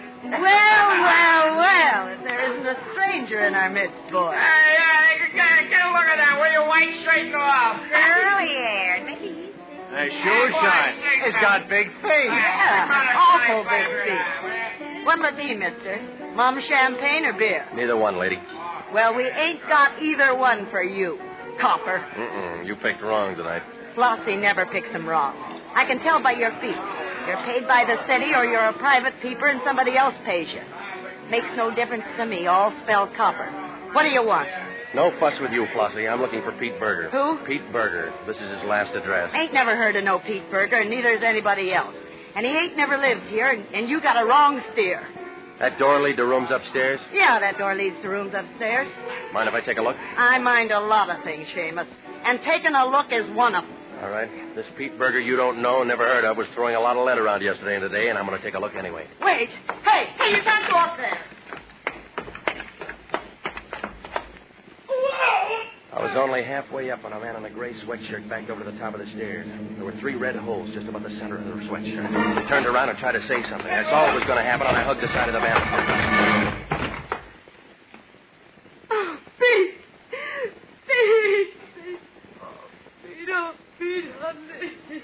She ran over and was kneeling beside him, holding his head in her arms, rocking back and forth.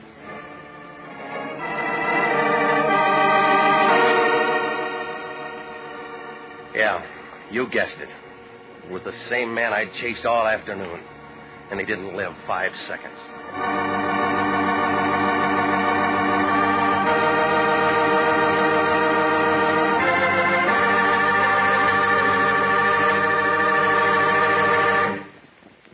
We'll return to Jeff Regan, Investigator, in just a moment. But first, here's an important message from the Adjutant General's office. At no time in our nation's history has it been more important to develop an outstanding Army medical department. Without an adequate nurse corps, this cannot be accomplished, and nurses are still needed to fill the estimated requirements for 1948. If you're a graduate registered nurse, over 21 and under 45, you are invited to apply for a commission in the Army Nurse Corps Reserve. If you are selected, you may choose either active duty or inactive status. Apply to the Adjutant General, Washington 25, D.C.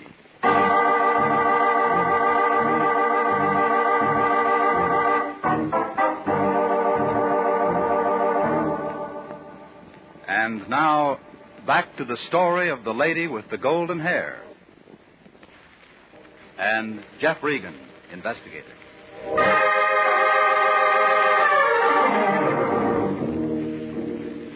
Well, after he came falling down the stairs at me and Flossie had a good cry over him, there wasn't anything to do but to call Central Homicide. They got there a few minutes later and went over the whole place, taking pictures and prints. Finally, a wagon pulled up, took what was left of Pete Berger down to the morgue. Detective Lieutenant Salvatore Wendetti, up to Homicide, asked everybody a lot of questions and shipped a couple of people downtown for a couple of different things and finally got around to me. Regan, I think you ought to get yourself a new job. Every time the lion growls, you wind up with a corpse someplace and somebody has to ask you questions. Well, it wasn't my idea, Sally. I might have to book you on technical charge. Oh, stop it, will you? You know I didn't have anything to do with him getting Now, shot. when the next car named Pete Berger gets topped off just before a private dick gets around asking him a few questions, I got to ask the private dick some questions myself, or else the chief is going to ask me some questions. Make sense? All I know is that somebody's been shooting at a client of mine. Mm-hmm. And that somebody's Pete Berger. How do you know? The bullets came from a gun owned by Pete Berger, so I came down to see him. Only he walks out all loaded down with 45 slugs and dies before you can say hello. Isn't that the bunk? Who's your client, Regan? Do I have to tell you? No, but you will. Company policy. Company policy. Confidence in a client, Regan. Can you arrest me for anything? Depends. Material witness, maybe. While it's depending, I'll get a hold of the lion, he'll get a hold of Harry Presidio, and then I'll bet you $10 there'll be a writ of habeas corpus at the station by the time you get me there. All right, you're clear. This is a murder case, Regan. That's a serious crime in anybody's town. I don't know any more than I just told you, Sal. You know the name of your client? Okay. Why was Pete shooting at him? That's what I was going to ask Pete. Oh, now just exactly where does that put us? My client's safe and sound in his home, and Joe Canto's keeping an eye on him. When Canto was pounding a beat for the department, some guys got away from him. A lot of guys get away from a lot of cops, but not when the cop's watching. Canto's good at that, you know him. Oh, sure. It's a thought. Well, it's no good.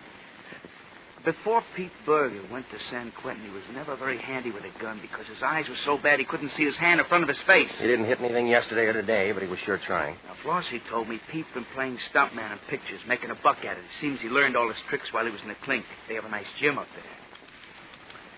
They never tell what they'll do next. Still, can't understand why he'd all of a sudden go around shooting at somebody. You figure it's Sally maybe there was something personal and that Pete had to do it. And whoever Pete was shooting at got kind of sore. Turn around and plug Pete tonight, huh? My client's home, safe. Shoot. Canto's almost forgot. Pete Berger was a perfect setup for a wise guy. An ex-con who done 15 years, who learns his lesson, wants to make a straight dime, gets mad when anybody bothers him. Blackmail. It's been done before. Pete had a good, healthy bank balance. I guess he was saving up for his old age. But some wise guy finds out Pete's a con, says, I'll tell your boss unless you kick in. Then maybe Pete starts shooting to scare him into shutting up. Make sense? Sounds like an old fairy tale, But screwy enough to be the answer. Only this wise guy Pete's shooting at thinks Pete might be meaning business. So he just comes over here tonight and plugs Pete. And who's the wise guy? Your client. You aren't going to tell me his name? I can't involve a client in a murder. Oh, yeah, company policy. I almost forgot. Regan will find out in the morning. We got some lawyers, too. I know. Couldn't tell me now? I'll phone you in an hour, Sally. Okay, Regan, you can talk to him first. But phone me. Good night. Night, Regan. See you around. My watch said 4 o'clock by the time I got to the hills back of Laurel Canyon and started up Mulholland Drive. The usual fog was in the usual places, doing the usual things to trees and houses. And when I pulled up in front of Max's house, one light was burning in the window. The rest of the house looked dark. Everything was quiet. The first thing I noticed was cordite. It smells black, and it means that guns have been fired. The whole room was full of it.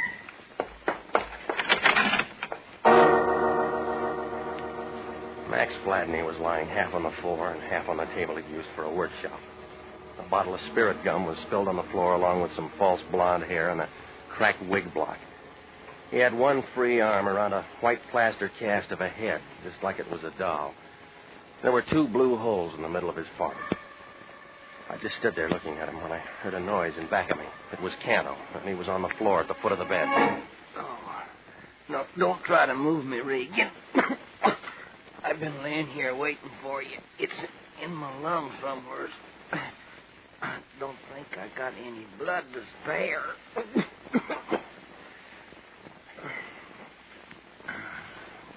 Joey boy let you down, huh?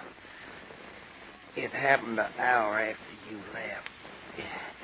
I don't know who done it.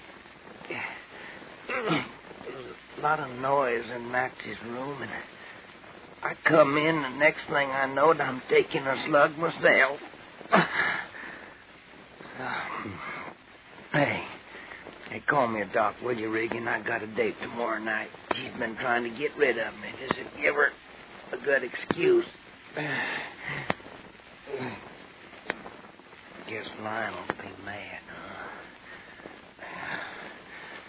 Call me a doc, Regan, right quick.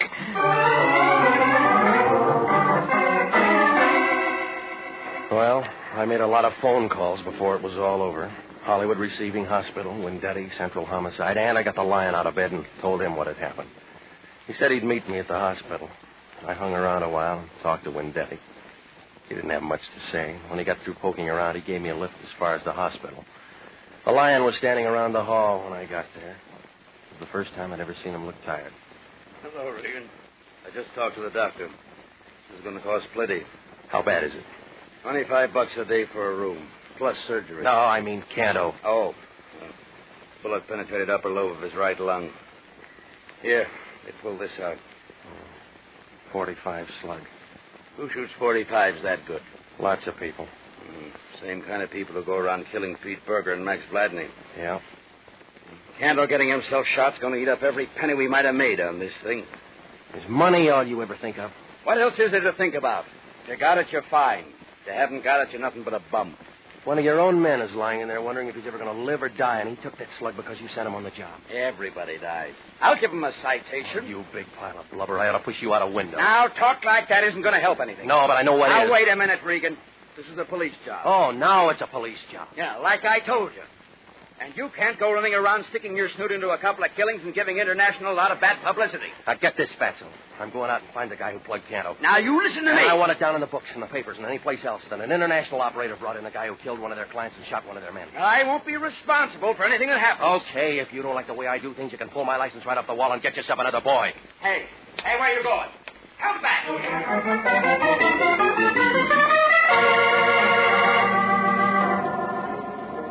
Well, Mr. Regan, when I saw you at Max's yesterday afternoon, I didn't think you would come by for that drink at 6 o'clock in the morning. Well, come in. I was just having coffee. I have to be at the studio for an early makeup job. You look all right to me, the way you are. Well, you can be nice. Will you have some coffee? No, thanks. Oh?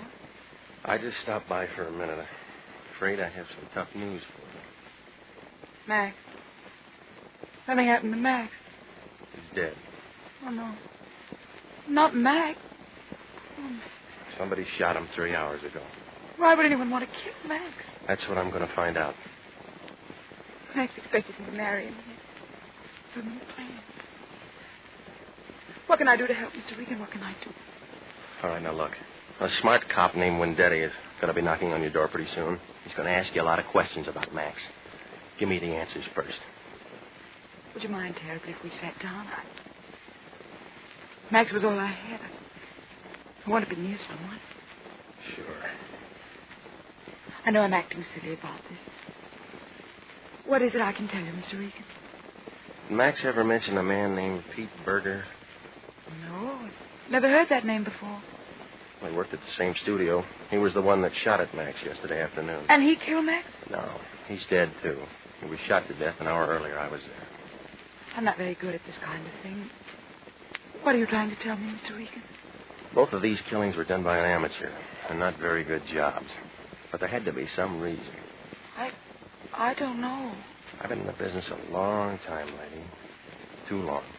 People killed for money or love, or just for the crazy feel of blasting a gun at somebody. This has been a lot for you. You know, if you find a reason, you find a killer. What kind of work would a makeup man be doing at home? I don't know. Max always tried to improve his work. suppose that's why he made the money he did. He might have made a plaster cast of a head so he could study a face. I suppose so. Yes. Your face? Yes, I suppose so. Why? Well, it's a nice face. I've seen it in pictures. Most press agents think my hair is nicer. Yeah, it is. Long, golden hair. It feels soft and warm. The way you hoped it would feel. Yeah, it does. And my lips?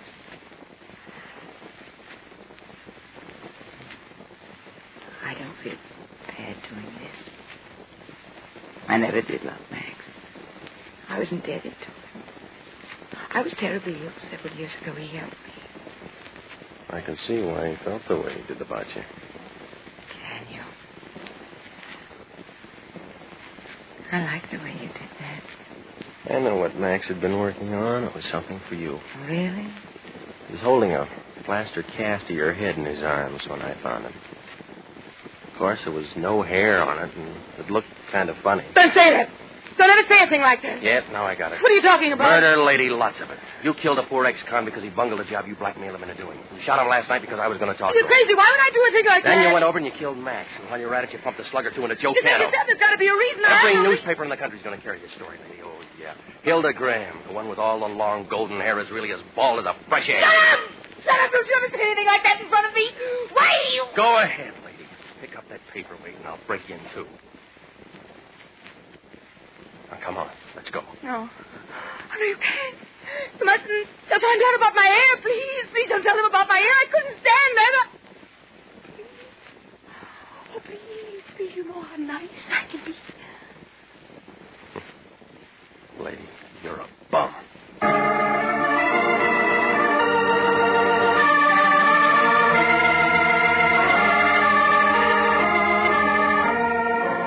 Well, Max had been trying to get her to marry him, and she didn't want to marry anybody, so she killed him. The police stenographer scratched his head on that one until I explained it was her hair, that long golden hair. Only it wasn't hers. It was a wig that Max had fixed up for her. She'd lost all hers when she was sick and couldn't stand the thought of anybody going around knowing it wasn't her own. Yeah, I guess you run into all kinds. A couple of days later, I saw Canto at the hospital. He'd had some transfusions and a lot of other things. He was coming along fine. He was reading a paper when I walked in. Oh, Regan. So what is what, huh? Hi, Joe. I've been reading about that Hilda Graham. Too bad they don't take her picture without all that pretty hair. It'd serve her right. Yeah. How you feeling? Peachy. Regan, how long we been working for the line? Too long. How many people been killed and messed up in that time that me and you knows about personally? Too many. There's one thing I can't get through my nose. Why don't we get some other kind of a job? Real estate or movie extras or something. Why do we do it? Why do we do it, Jeff? I don't know, Joe. I don't know.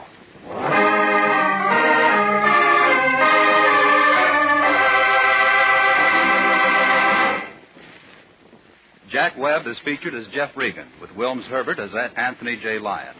It's CBS same time next week for trouble, suspense, and thrilling adventure with Jeff Regan, Investigator. The role of Max Vladney was played by Hans Conried, with Barton Yarborough as Joe Canto. Betty Lou Gerson was Hilda Graham. Jack Crucian was Wendetti. Marlo Dwyer was Flossie. Jeff Regan, Investigator is written by E. Jack Newman, produced and directed by Gordon T. Hughes, with special music by Del Castillo.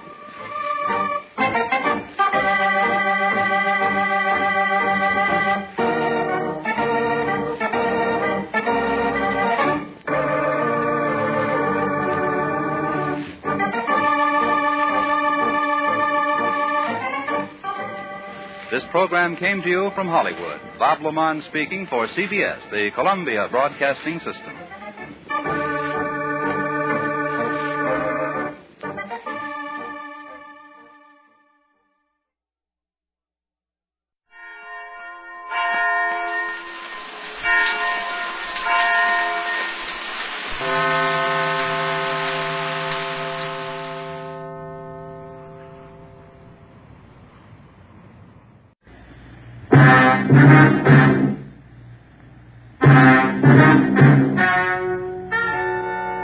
Ladies and gentlemen, the story you're about to hear is true.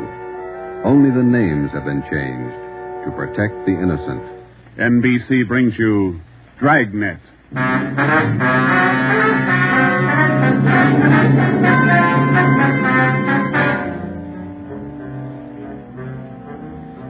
You're a detective sergeant. You're assigned to homicide detail. A gang of quick-trigger gunmen have moved in on your city. They've given public notice that they'll kill the first cop who tries to take them. You know the risks. Your job, apprehend the suspects. Dragnet, the documented drama of an actual crime, investigated and solved by the men who unrelentingly stand watch on the security of your home, your family, and your life. For the next 30 minutes, in cooperation with the Los Angeles Police Department, you will travel step by step on the side of the law through an actual case, from beginning to end, from crime to punishment. Dragnet is the story of your police force in action.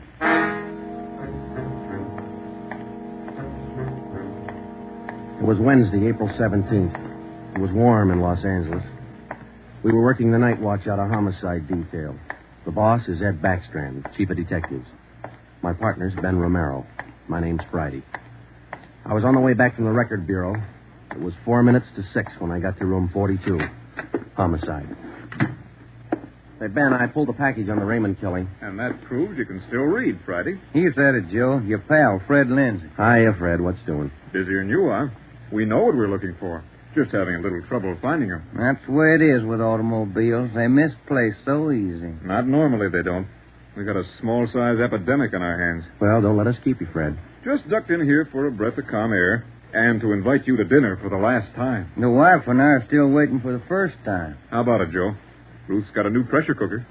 Your sister-in-law visiting you again, huh? No, on the level. Not selling a thing. Come on. Who is it this time? My cousin. But she's awfully pretty, Joe. Oh, why do you guys insist on trying to marry me off? Me and Fred went down fighting, but it kind of grows on you after a while. Now, tell me, what is it about a married man? Just can't stand to see one single man left in the world. How about it, Joe? Tomorrow night at 7, okay? Okay. Tell Ruth I'll be there. It figures that he's got to run out of kinfolks pretty soon. Fine, we'll be expecting you. Got a stakeout tonight, but tomorrow I'll be clear. Anything big? Nothing definite, Ben. Just to follow up on those stolen cars. See you, men. So long, Lindsay. Joe, you'll like my cousin. Oh, never say die. What a character. You just catnip the women, Joe. Yeah. Well, here's that Raymond package. Let's check those dates that Backstrand wanted, huh? Wednesday, April 17th was just routine. A dinner date I tried to get out of, some paperwork that the chief wanted done, and a hot, sticky day. Too hot to wear a suit of clothes. Sometimes it's like that. A day starts out being routine. By the time it comes of age, it's got a personality all its own. At 10:23 that night, Ben and I were just finishing up the paperwork, and Ed Backstrand opened his office door. Friday, Romero, just got a hotshot call. What you got, Skipper? Hold up and shooting at Hooper and Esperanza, code 3. Code 3, that means red light and siren. It was 10:32 when Ben and I pulled up at the corner of Hooper and Esperanza. It was a bar in the basement of a building on the south side of the street. A radio car was there, and the two officers were holding the crowd back. A man was talking to one of the officers who turned and pointed to us. As Ben and I got out of our car, the man hurried over to us. You're the detectives? That's right, Sergeant Friday. My name's Cummings, R.L. Cummings. I own the bar. This is terrible. There was a gunfight downstairs. Uh-huh, come on. Where's the ambulance? One of the officers in the radio car said we needed the coroner. Did you see the actual shooting? No, I didn't. Here's the fellow that was shot. Oh, there's Jones from the crime lab. Hello, Friday. Romero. Hi, Lee. What do we got here? Pretty bad. Looks like a shotgun. Close range. He really got in the way of it. Ben. Yeah. It's Fred Lindsay. Motor theft. He was on a stakeout, Lee. Tell us about it, Mr. Cummings. You know this fellow, Sergeant? Yeah, we know him. What happened? We had a holdup tonight. 3 men. Yes, go on. Well, business was good, real good. We had a large crowd, and I was happy about that because I've been trying to sell out for a long time now. I've been showing the place to different parties all week long. I had a fellow coming over tonight to take a look at it. What time was that? A little less than an hour ago, about 9:30. I see. Go ahead. It was almost time for this man to show up, so I called Eddie, that's my bartender, and I told him to kind of keep a lookout for the man because I was going back to the office to get the books ready to show. You know how it is when you want to sell a business.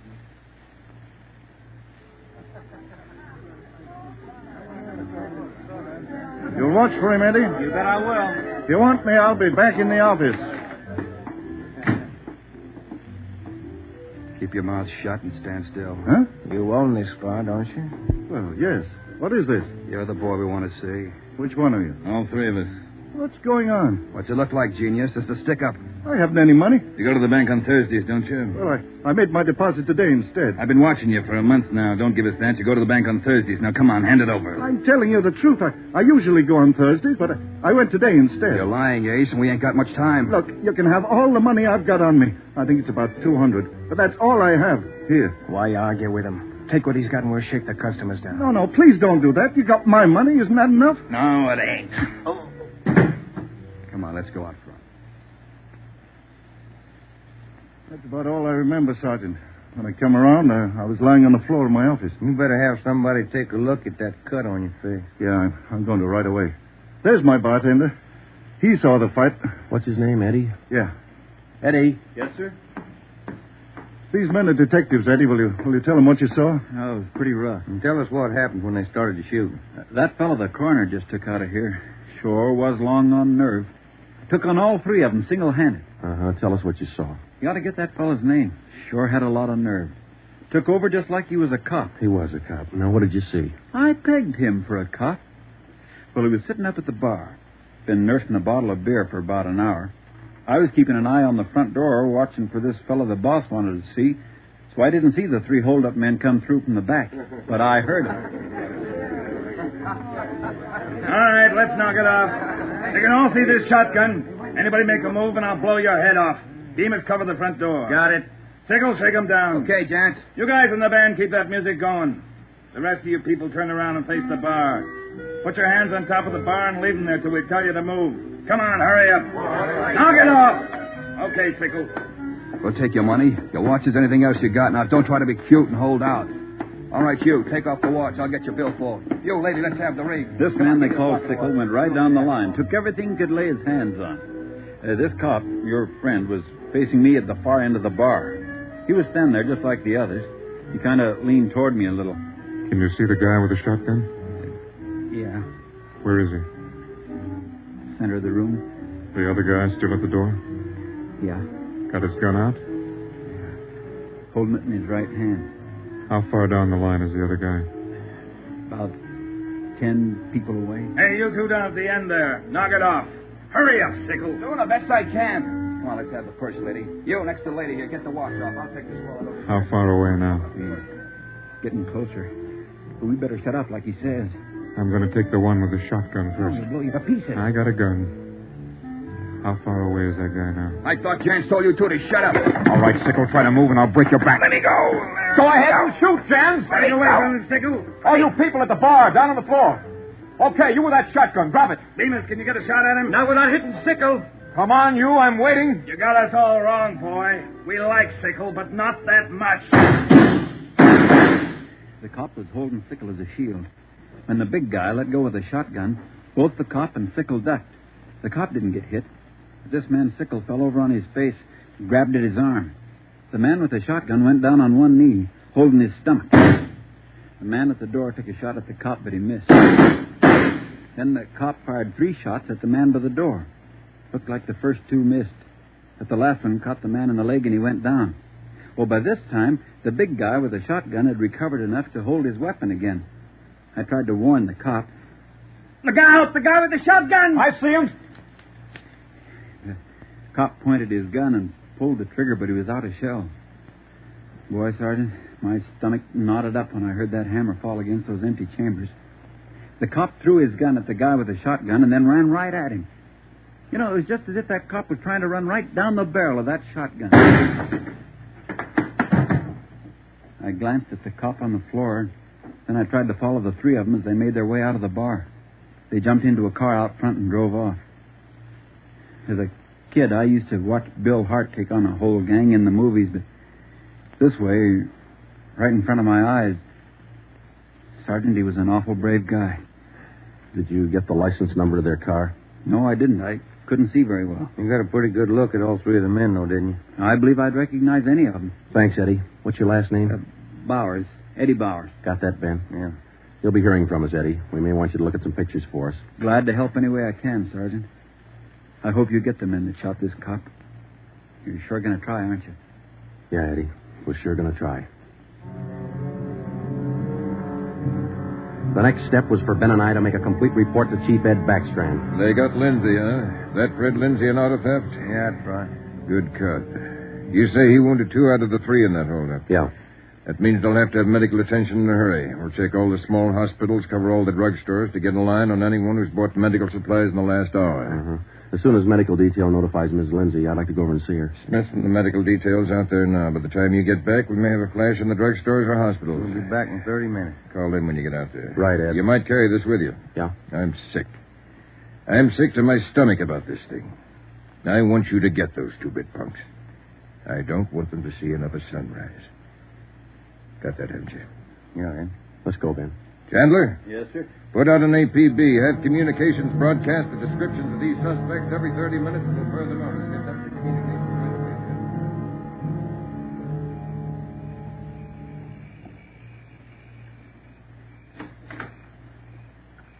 Hello, Joe. Come in. Thanks, Ruth. Sit down. Ruth, you know how we all feel. It's all right, Joe. You're married to a cop. I guess you're meant to expect things like this. He'd like that. Fred and I used to discuss the possibility of this.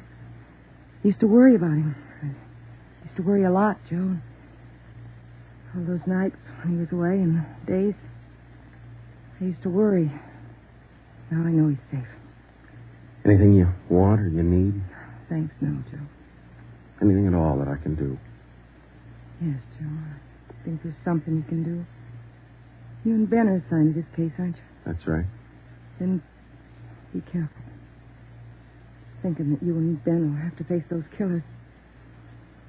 Ben's wife. Be careful, Joe. Yeah, Ruth, we will. Sure.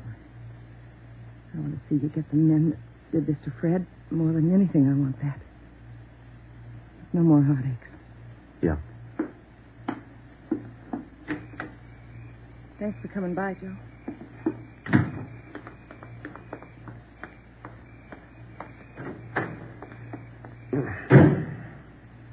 How'd you take it, Joe? Let's go.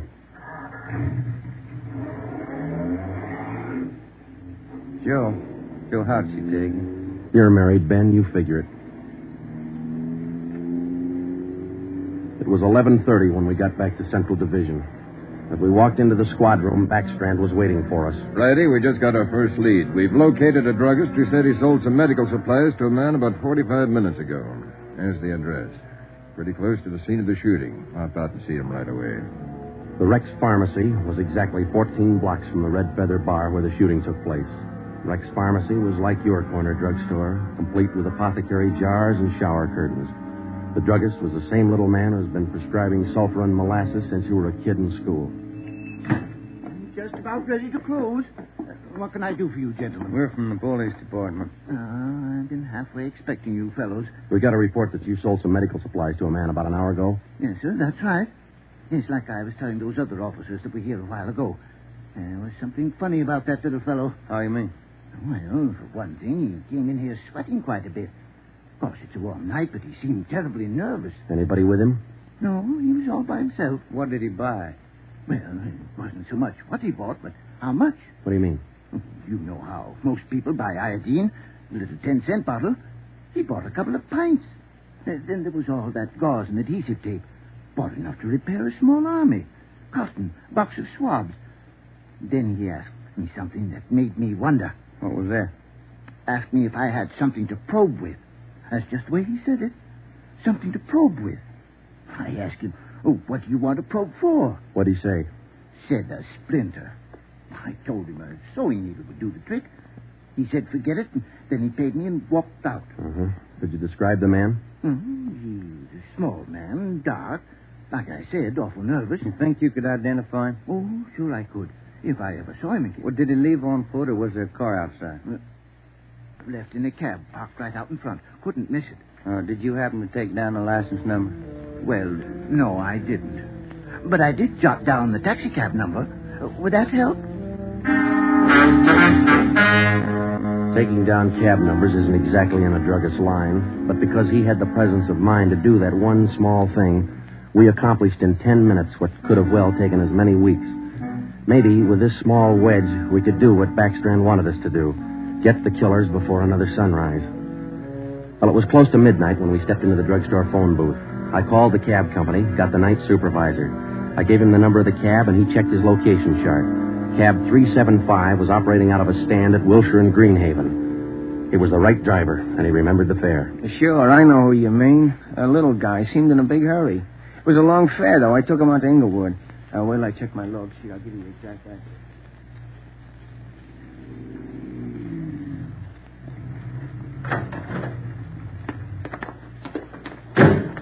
Here it is, Joe. 1523 Imperials, the rooming house. Yeah, come on. We'll check with the landlady.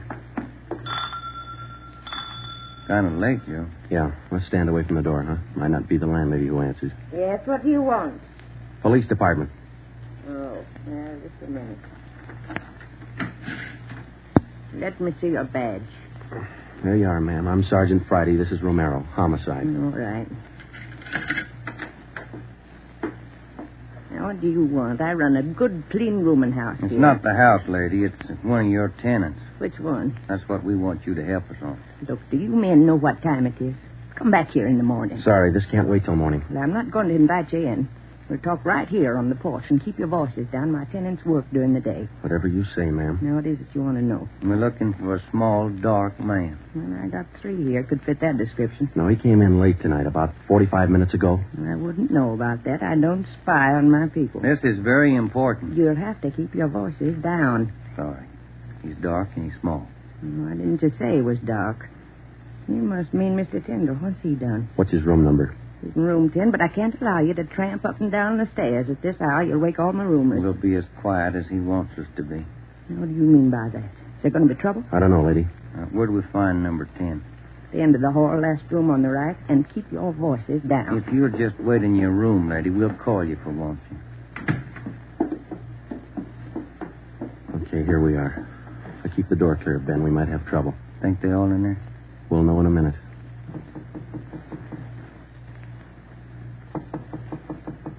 Who is it?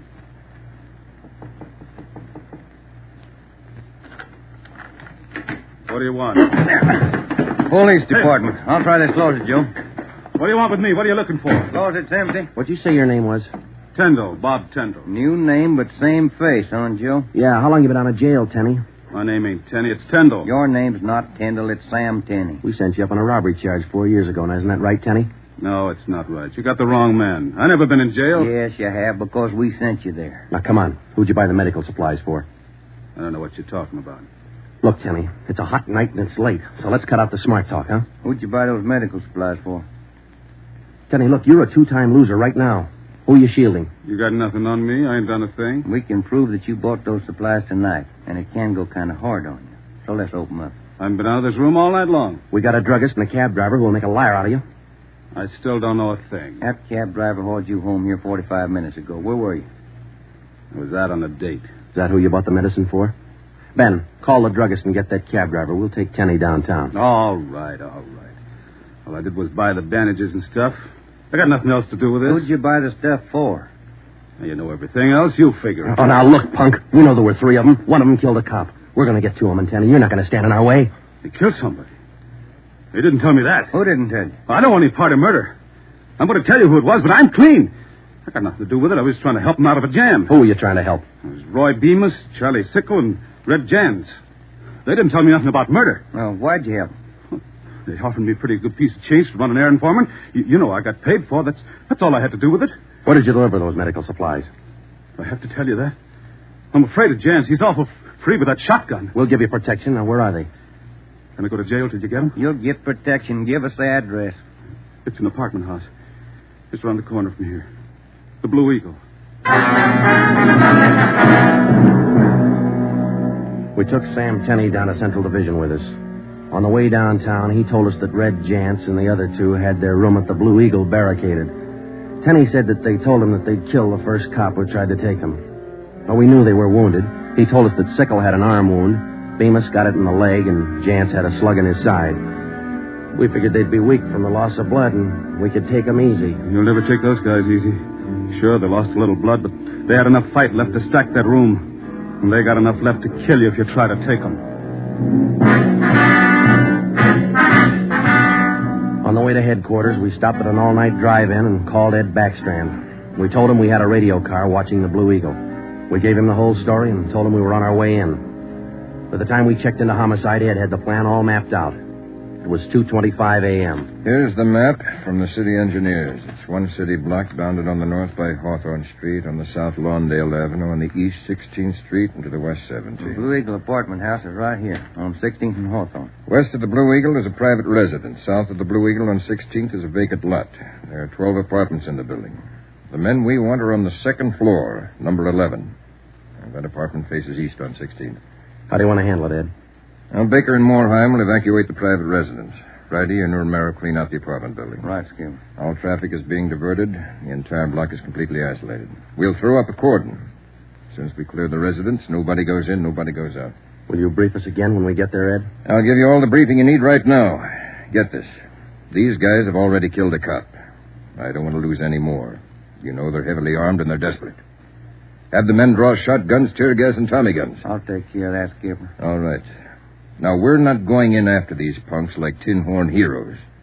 We're going after them, and we're coming out alive. All of us. What time is it, Friday? 2:37. Not much time till sunup, is it? It was a code 2. That means red light and move fast. Backstrand figured we needed 6 squad cars, 4 men to a car, the police public address truck, ambulance, and floodlights. Ben checked out the weapons to the men, and by 2:46, we pulled out of the Central Division garage. We slid into the area at 3:20 a.m. The 6 squad cars and the public address truck took up their positions. The floodlights were rigged and ready to turn on at Backstrand's command. The machinery was set to roll as soon as we got the neighborhood cleared. Ben and I evacuated the Blue Eagle apartment house. How many does that make, Joe? Well, we've cleared 9. 2 to go. Here's apartment 10. The killers are right next door. Joe, I'd like to kick that door in right now. Take your time, Ben. We'll get to him. Quiet now.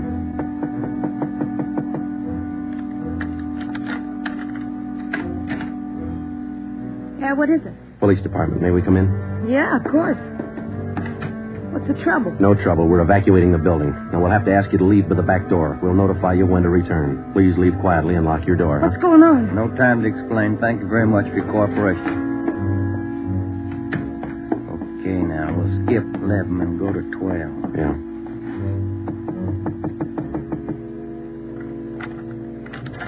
Yeah? Who are you? Police department. Can we come in? Sorry to disturb you at this hour. We're evacuating the building. Please hurry and leave quietly by the back door. You'll be notified when to return. Lock your door when you leave, thank you. It was 4:10 a.m. Everything was set now. The neighborhood was completely cleared. The entire block was empty except for apartment 11 on the second floor of the Blue Eagle. I left Ben to watch the door of apartment 11. I went downstairs and across the street to join the rest of the men.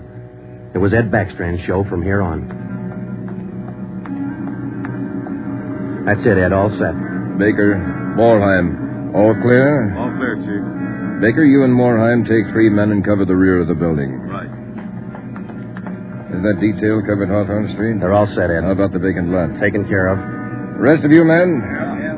Friday and I are going into the building. We'll try to get him to come out now. Johnson. Yes, sir? Come with us and keep us covered. Let's go.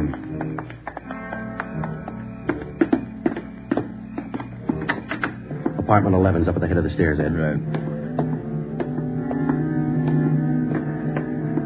Any action, Romero? Not a thing, Skipper.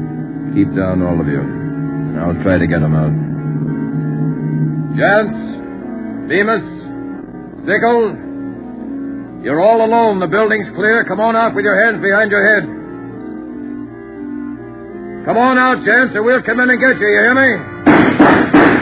I hear you, Ed. Come on, let's get out to the street. Johnson, cover that door and be careful. Keep down. Right, Chief. Friday, Romero, come with me. We left Sergeant Johnson to watch the door, and we ran out on the 16th Street and ducked down behind the police sound truck. The floodlights hit the side of the building. Backstrand grabbed the microphone. Giants, Bemis, Sigel. You've got 30 seconds to come down out of that room. Walk out backwards with your hands behind your head. Stay together. Don't fan out. 30 seconds, gents. They're making it tough, Ed. Romero, lob some tear gas through that window. Right, Skipper.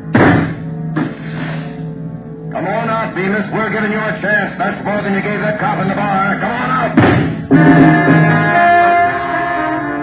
That's Jance, Ed. He isn't coming out. They must have got Johnson because they're in another room. Shoot the gas in there. That's not going to get him out, Ed. Give it time, Friday. Burn those floodlights in up there. Friday, rake that second floor with the Tommy gun. Let's keep them in one room. Right. Hold your fire, Friday. George, give us a couple of masks. Ben and I are going in. The rest of you men concentrate your fire on those 2 rooms. Hit them down! Here's your mask, Joe. Let's go. Come on.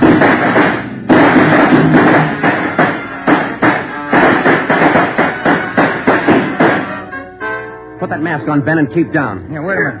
Somebody coming down the inside stairs. Duck, Ben, he's got a gun. I got one, copper. Get out of my way! Stop it, you. You haven't got a chance. I'm coming through, copper! I think I stopped him, Joe. Can you see Johnson? No, it's too much gas in there. All right, you two up there. We got one of you. The other 2, come on out. Joe, think we got him? I don't know. Can you see Johnson? No, Joe. It's still too thick in there. I'm going in, Ben. Cover me. Come on. We know there are 2 of you up there. Just one, copper. Throw your gun down the stairs ahead of you. Hurry up. Shotgun, Joe. Jance. I see him. I'll take him at the foot of the stairs. All right, I got my hands up. I found Johnson, Ben. All right, Jance, outside. Come on. Move. Put the handcuffs on him, Ben. I'll cover you. How's Johnson? I don't know. Ed, get the ambulance crew over here. Jance, who's this other guy we got? Bemis. How about Sickle? I said just one, didn't I, copper? Never mind the smart talk, Jance. Now just answer the question, huh? Sickle wanted out of it a long time ago, so I let him out. He's upstairs. I let him out the back way. Mean you shot him? He wanted out, didn't he? All right. We'll take him in. Johnson's in the ambulance. I'll see you in the office. Yeah. Right, Skipper.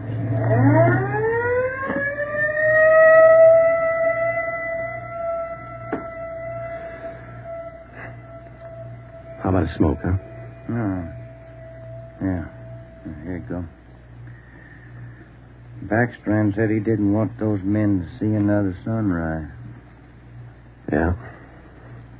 5 minutes to 5, Joe. Sun ought to be up. Yeah. But look, Ben. It's cloudy. Guess we'll never know, huh?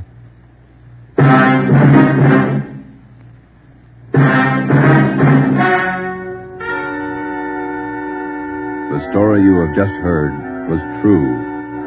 Only the names were changed to protect the innocent.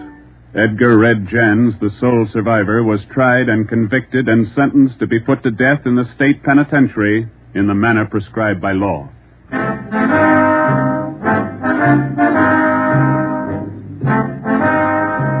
You have just heard the 4th in a new series of authentic cases from official files.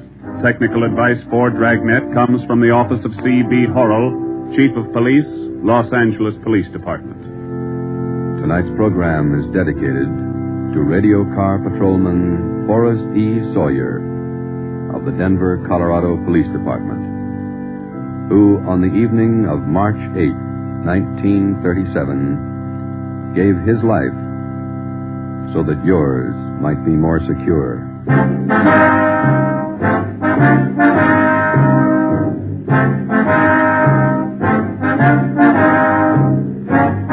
Dragnet came to you from Los Angeles.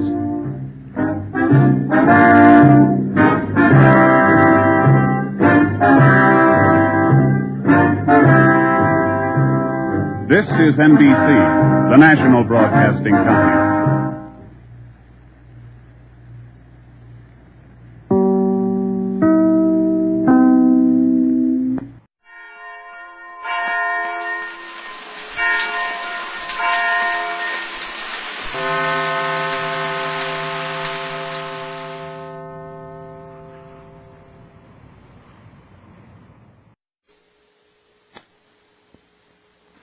one's about Pete Kelly.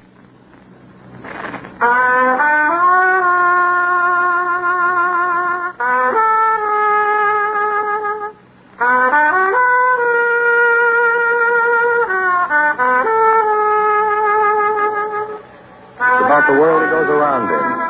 It's about the big music, and the big trouble, and the big plenty. So when they ask you, tell them this one's about the blues. Pete Kelly's blues.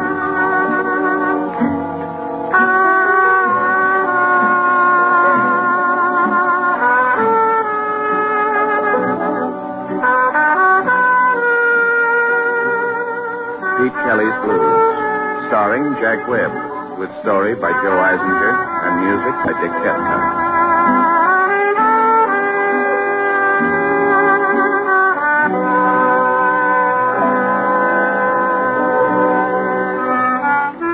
My name's Pete Kelly. I play cornet. You'll find us at 417 Cherry Street, Kansas City. It's a standard speakeasy. Before Prohibition, the building housed a cleaning and dyeing plant. It hasn't changed much. The vats came in handy.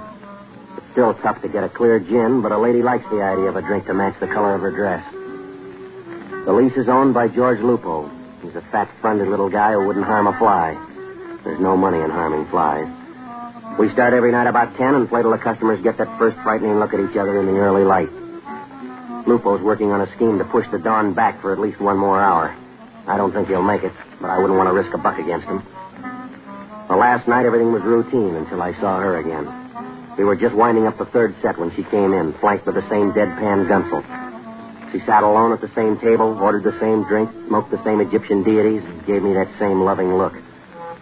The gunsel, as usual, nibbled at his drink at the bar, and his eyes playing watchdog for the girl.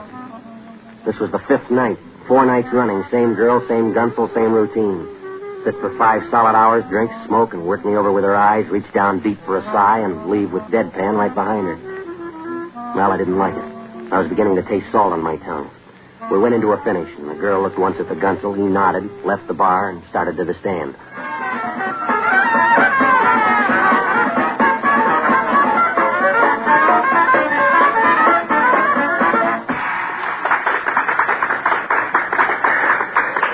All right. Nick, can you push it a little? It helps when we can hear the beat. All right, don't audition for me. Just do it, huh? Pete. Yeah, Red. That babe's here again. I know. All right, what do we got up next? Working up a head of steam, Pete. Well, she's beginning to make me feel like a wayside shrine. You. Who? You. Me? Yeah. Oh, you got a request? A number you'd like No, to have? I got no request, but the lady, she's got a request. The lady? What's the matter? You don't see the lady? How come you don't see the lady when she's looking right at you? Oh, that lady. Yeah, sure, I see the lady. Well, why do you make like you don't see the lady when all the time you know the lady's looking right at you? Look, friend, I'm only a poor underpaid employee in this trap. Now, my contract says I'm to play music to please the patrons. I'd be very happy to do anything the lady likes to please the lady. So, all right. So what does she want me to do? Well, she wants you to have a drink with her. Sure, that'd be an honor. But I'm afraid that Mr. Lupo, he's my boss, you know. George Lupo, the proprietor, he doesn't like his employees to mingle I will with the... talk to Lupo. He'll like it. Yeah, you could probably make him love it. Come on. I'll be right back, Red. Use some nickels. Right, Petey. Vita, this is Mr. Kelly. Mr. Kelly, this is Vita Brand. Sit down, Mr. Kelly. Yeah, thanks. All right now, Vita? You happy? I'm getting happier by the minute. Sure, you want me to go back to bar? Sit here, it's more friendly. Hello, Pete. Hello, Miss Brand. Vida. Vita? You like my name? Sure, it's beautiful. Vida. I only just got it last week. It'll take a little time to break it in, Let huh? me hear you say it. Vida. Yeah. I like the way you say it. Like you mean it. Yeah, I do. I never meant anything more in my life. That's because you're sincere. I knew you were sincere the first time I looked at you. Remember the first night I came in? Sat here and looked at you. Yeah, well, I'm pretty busy up there, you know. Ain't slept a wink since that night. Well, maybe if you go home and put your mind to it, huh? No use, Pete. I tried. Nothing's any good. Nothing I can do is going to change it. Change what? The way I feel. Sick? Yeah. With what? With love. Oh. Poor Vita.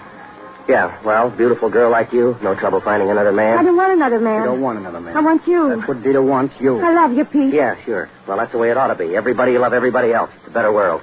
Well, I got a number to do. Hey, you shut up. The lady is trying to tell you how much she loves you, so pay attention. Yeah. First time I saw you, Pete, hit me like a dum-dum bullet. Well, excuse me. I have to earn $1. Frame it. It's the last one you'll have to earn. All right. Let's do one. What do you got up? Till we meet again. All right. Petey. Yeah, Red. That babe, I got the rumble on her from Lupo. Yeah? Ever hear of a citizen named Bacalides? The 3-for boy? 3 killings for the price of 2? All right, Red. Funnel it down, huh? She belongs to Bacalides. Loser, Petey. Loser. Yeah, you told me what. Now tell me how. Well, let's try one. Let's do it till we meet again. All right, we'll make a slow intro out of the last 8. We'll go back to the top. Nick, you take the first 4 going in. Everybody got it? All right. Let's try it.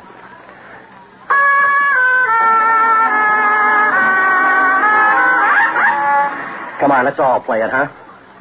All right, once more. Nervous, Petey? No, I'm not nervous. Now, come on, everybody, once more.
All right. No break. Pete, Gunsel's heading this way again. Yeah, I know. What do we got up next? Blue, sweet little you, and in addition, one All silver. right. Now, look, friend, I got a job to Just do. run it. Let's go. Where? Now, you listen, Buster. This ain't a lollipop poking you in the gut. I can drop you and be out of here before you hit the floor. Yeah, let's go.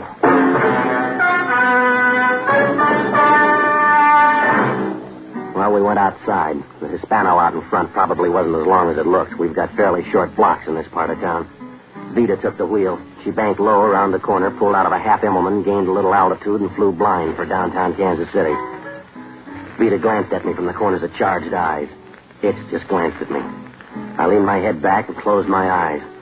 The Hispano whipped down Main Street, lost altitude as we gained the deserted financial district, made a perfect no-point landing at the side entrance of the Grundy Bank and Savings.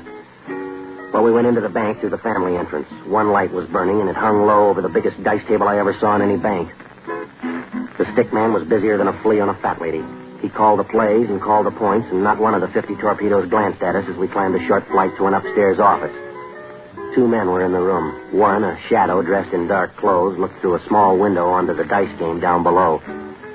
A Tommy gun rested easy across his knees. The other man sat behind a desk no bigger than the loading platform at Union Station. He was counting money. Neat, orderly piles of bills were stacked around him like a well-trimmed hedge. We waited while he finished thumbing a book of 50s. He just held them up to his ear, fanned them once, made a note on a pad by his elbow. Finally, he turned his swivel chair to face us. It was all chin and jaw. He leaned back, made a church steeple with his fingers, drew me a credit manager's smile, and rocked his chair gently to and fro. Well, come in, Mr. Kelly. Sit down. You're among friends. Yeah, thanks. Pete, Permit me to introduce you to this here gentleman here who's very fond of you. Sure, everybody loves me tonight. Oh, he doesn't love you. Only I love you. He's merely very fond of you. I am Bacalidis. Yeah. He's confused. Ain't he cute? Ain't he cute when he's confused? What is your confusion? How much time do you have? I am at your disposal. Well, look, it runs something like this, Mr. Bacalidis. I play cornet, see? At 417, I mind my own business. I try not to poke a thumb in anybody's eye.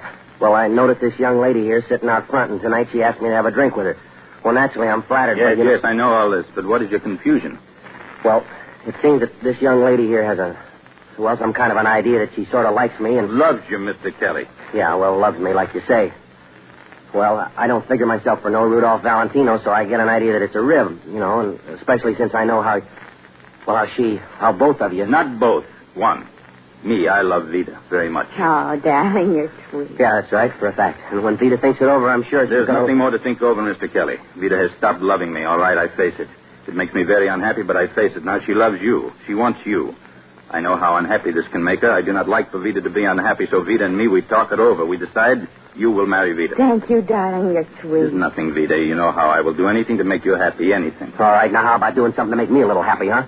But I give you Vida. Yeah, well, I pass. You refuse? Oh, Pete, you don't mean that. You have made Vida cry. I do not like to see Vida cry. Tell her you do not mean that. Goodbye, friend. I got a number to do at 417, and it ain't Here Comes the Bride. Yeah. Pick him up. On your feet. You will ask Vida to be your wife. What's the next best offer? Itch, don't hurt him. I won't. All right, Itch. I think Mr. Kelly wants to say something. Yeah. Kelly. Huh? Who am I? Huh? You hear me? Yeah, I hear you. Whiskey. Put him in that chair. Come on, boy. Hold his head back. All right, he is fine now. Yeah. All I need is a few kind words. I will give them to you. Just repeat after me. Vida, I love you. Vida, I love you. Mean it. Vida, I love you. Oh, Pete. Will you marry me? Will you marry me? Oh, darling, of course I will. Congratulations. We drink to it.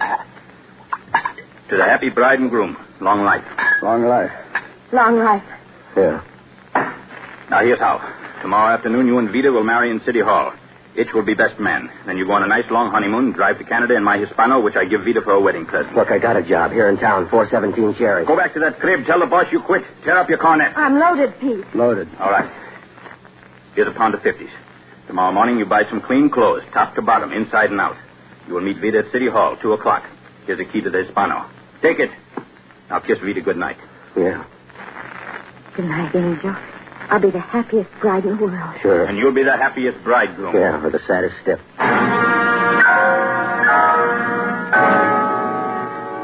Well, I left the office inside the spin of a top. The Hispano stood by the curb, sleek and calm, just like nothing had happened. Nothing at all. Well, I pointed for the 12th Street Bridge, made the other side of the river, and set a course down Boulder Road for Fat Annie's place.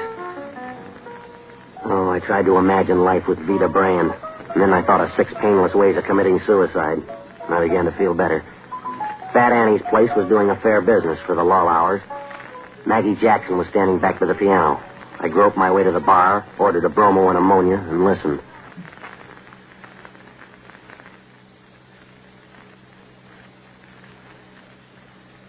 All right, for the wealthy gentleman from Detroit. He needs me.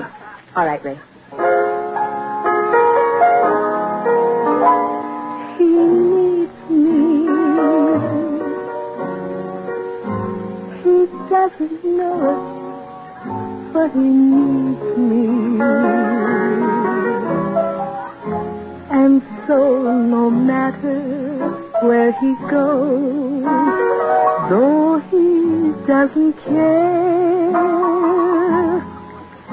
he knows I'm there.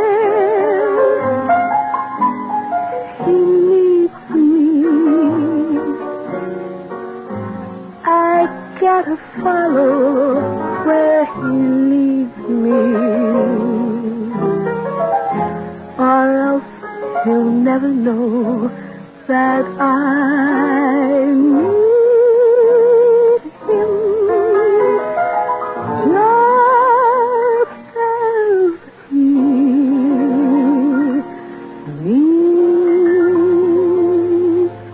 me.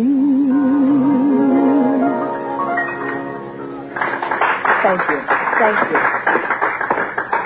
Congratulate me, Maggie. Congratulations. What for? Let's get back here. I want you to be the first to know. In here. Pete, who worked you over? You ever hear of a nail named Vita Brand? Vita? Why, she don't weigh hardly enough to beat the white of an egg. What do you know about her, Maggie? Nothing much for sure. Only she's Bacalides' package, and that makes her a package nobody tampers with. Nobody. Yeah, nobody but me. Not if you love life, you don't. I gotta. Who says? Bacalides says. Petey, you all right? Till tomorrow at 2 o'clock, yeah. What's then? Then's the wedding. Who? Mine and Vita Brand. Petey, you've gone simple for sure. You know what Bacalides will do to you? Look, Maggie, I just left Bacalides and Vita. He catch you with her? Look, that way I'm healthy. If he catches me without her, I'm dead in my socks. Petey, you're taking those risks too fast. Slow it down a little. Bacalides, he's just crazy about that woman. Remember Albino Artie? He once looked at Vita like Bacalides didn't buy. That was 6 or 7 weeks ago. You seen Albino Artie for the past 6 or 7 weeks? No, nobody has. Well, hear this. Bacalides orders me to marry Vita at 2 o'clock tomorrow afternoon. Now square it for me. Why? And Vita, what did she say about this? Only that she loves me. She said that to Bacalides? Right to his platinum teeth. I'm getting that feeling, Petey, like my grandmother used to get. And what's it tell you? That Vita's preparing herself to be a bride and a widow both in the same day. Yeah. Well, I better move. You do that, Pete. Fast and far. So long, Maggie. I will. And if I were you, I wouldn't stop moving till I heard them speaking foreign languages.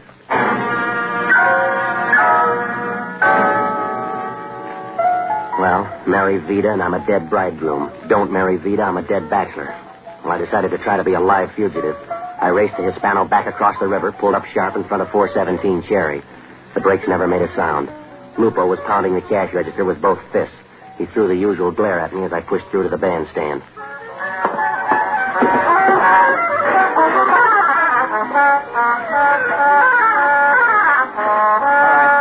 Hold it down, huh? Hold it down. Let's do this one real fine, for me. It's my last time around. Pete? Yeah, Red. You being pushed out? Yeah, it's that or carried out. All right. Let's do Singing the Blues, huh? Everybody ready? Yeah. All right, here we go.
All right, that'll do. Now, look, boys. I'm not going to be around for a while. A little business I got to take care of. Well, you'll hear from me, so just keep at it right here until... Red? Yeah, Pete? In the alley, huh?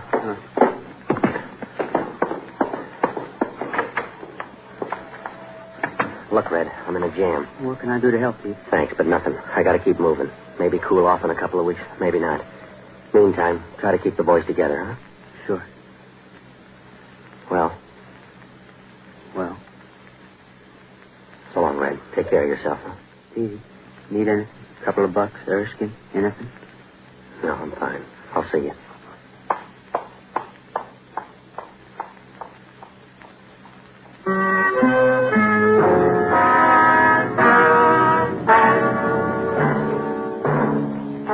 Well, it wasn't easy. I was going to miss the boys. I missed Red already. No, it wasn't easy. But there was only one exit. I drove around to the rooming house, raced up the stairs. All I had to take was a clean shirt, my other suit, and my book of arrangements. I'd hightail it east, just keep rolling till I ran out of road. That was the plan, until I got to my room. She was stretched across my bed, and she looked right at me as I came in. And there she was, on my bed, looking right at me, but I was all alone. Now, Vida would never be anybody's widow. She was too dead to say I do. The stocking from her left leg was where no girl's stocking ought to be, knotted tightly around her throat. Well, I tiptoed back to the door, as though she was a light sleeper. I closed the door very gently behind me, and then I raced down the 3 flights into the street, into the Hispano, and into high speed. There was no lambing out of this one. You just don't hit the road in a car belonging to the stiff you leave behind. For such violations, the law is strict. Also, Bacalides. Well, I pulled up hard in front of Sour Sammy's joint. This time, the brakes cried. Barney Ricketts was sitting at his usual table in his usual state, boiled and loud. Barney's the only ex-bootlegger in the country who went broke in 1922. He says he did that to aggravate a couple of prohibition agents he hated. Well, Barney saw me come in and waved me over to his table. Ah, Pete Kelly. Welcome, Petey, and have a drink. Look, Barney, I'm up to my eyes. Nonsense, Petey. You haven't even opened them yet. Ah, here we are. A drink for you and a drink for me. Now, listen, Barney, I'm in trouble. Petey, I have suddenly become oppressed by the state of the world. Well, it's my own fault, Petey, my own fault. I make it a rule never to look at the public prints. But tonight, well, just listen to these few choice items. Now, look, Barney, right now I'm a moving target for Bacalides' gun. Last night's edition of the Star. Look here, Petey, September 8, 1923. Girl forced to leap from stranger's automobile. But let us remember, Petey, that the only girls who leap from strangers' automobiles are those who climb into them. And here, look here. All right, Barney. California politicians say they are responsible for President Calvin Coolidge's success. Probably insists, Petey, that it's in honor of their state that he's called Cal. And this, Petey... Barney, look, there's a dead girl in my room. German Marx quoted at 28 cents per million. So you see, Petey, even a German millionaire is pushed hard to feel like 30 cents. Look, Vida Brand, Bacalides' girl, she's dead, Barney, in my room. Well, now, that's most careless of you, Petey. If I run, it's the law, Barney. If I stand still, it's Bacalides. How did you get mixed up with Vida Brand and Bacalides? I don't know. I'm still in last week's fog. She wanted to marry me. Bacalides said I would or else. Why, Barney? Why if he torched for her? Very simple problem in human relationships, Petey. Tonight, the word got out that Muggsy Brand was sprung. Who's Muggsy Brand? Vida's father. He was sent up last year. Vida's his whole life. He tried to guard her like Lupo guards his cash register. He hates Bacalides, and if he learned that he and Vida... Yeah, now it's coming into focus. Sometimes, Petey, you're dull-witted. Dull-witted, but stupid. So Bacalides and Vida rig it to disarm her old man. She marries me, takes the heat off Bacalides. Splendid, Petey, splendid. And her old man winds up throwing the knife at me. All I got to do now is explain Vida's body in my room to Muggsy Brand. Precisely what Bacalides expects you to face. All right. Do the rest of it together for me, will you? Bacalides is married. He could never square himself with Vida. He got in deeper than he wanted to. He couldn't dump her because of Muggsy coming out. So he ties her onto you, gets her up to your room, leaves her dead on your bed. How do I back out of this one, Barney? Do you know where to reach Bacalides? Yeah, at the Grundy Bank. His dice game? Yeah, that's right. All right, go there. See Bacalides, lay it on the line for him. All the way, just like we talked in here. Well, they'll cut me down. You might. How much edge do I have? Not quite enough to shave with. But maybe just enough to cut my throat, huh? It's your only chance, Pete. You're in the middle of a 3-way push. The law, Bacalides, Muggsy Brand. All right, Barney. I'm counting on you on the outside. Don't worry, Petey. I'll be there with bells on. Yeah, make sure they don't toll for me. Well, I went back to the Grundy Bank and Savings. I had no trouble getting in. The game was just heating up. I stalled around the dark edges of the table for a minute and laid a few bucks on the field. Upstairs, the light was on in the office. The boy with the big piece was still sitting at the window. I could see the head and shoulders of Bacalides. He was still counting money. I started slowly up the stairs, went into the room without knocking. The muscle man swung sharp, pointing the heater at my stomach. Bacalides, fast for a big man, flung out a hand and knocked the gun out of line. Hold it. Next time knock, or you pick up a lot of weight. Yeah, a silk stocking around my neck? No, for you a knife. From the fingers of the best shiv man in the country. Muggsy Brand? Don't try to run, Kelly. He likes a moving target. Just go to him. Tell him his daughter is in your bed, a stocking around her throat. Tell him you don't understand any of it. He will be very sympathetic. Well, that's nice, Mr. Bacalides. You set it up real nice. Smart, huh? Sure, you persuade Vita to buzz it around that I'm number one. Everything fixed for her father's ears. Even get her to help you push her across by going up to my room. You tell a good story, friend. Maybe too good. Oh, put that rod down, Bacalides, before you drop it and break your toe. Maxie, take him downstairs. Come back alone. Petey, look out. Get down. Muggsy. Barney, you all right? Shell shock. Muggsy Brand? Yes, Pete. I knew where he was. All he heard was Bacalides. Kelly. Yeah, Muggsy. Bacalides. I got him? He was between the guns. Not much left of him. Or his trigger man. Or me. Now listen. You might poke. Money. Take it. My kid a good burial. Easy, Muggsy, huh? She was only a kid. Maybe if she met a guy like... He's gone, Pete. Yeah. What do you mean, Pete? A guy like who? Who knows, Barney? Who knows?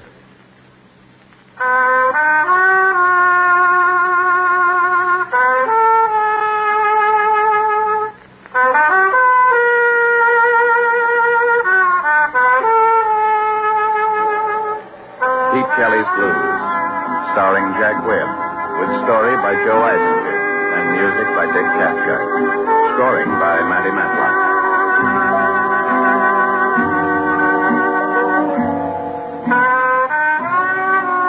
The music of Pete Kelly's Big Seven and Maggie Jackson is now available on phonograph records.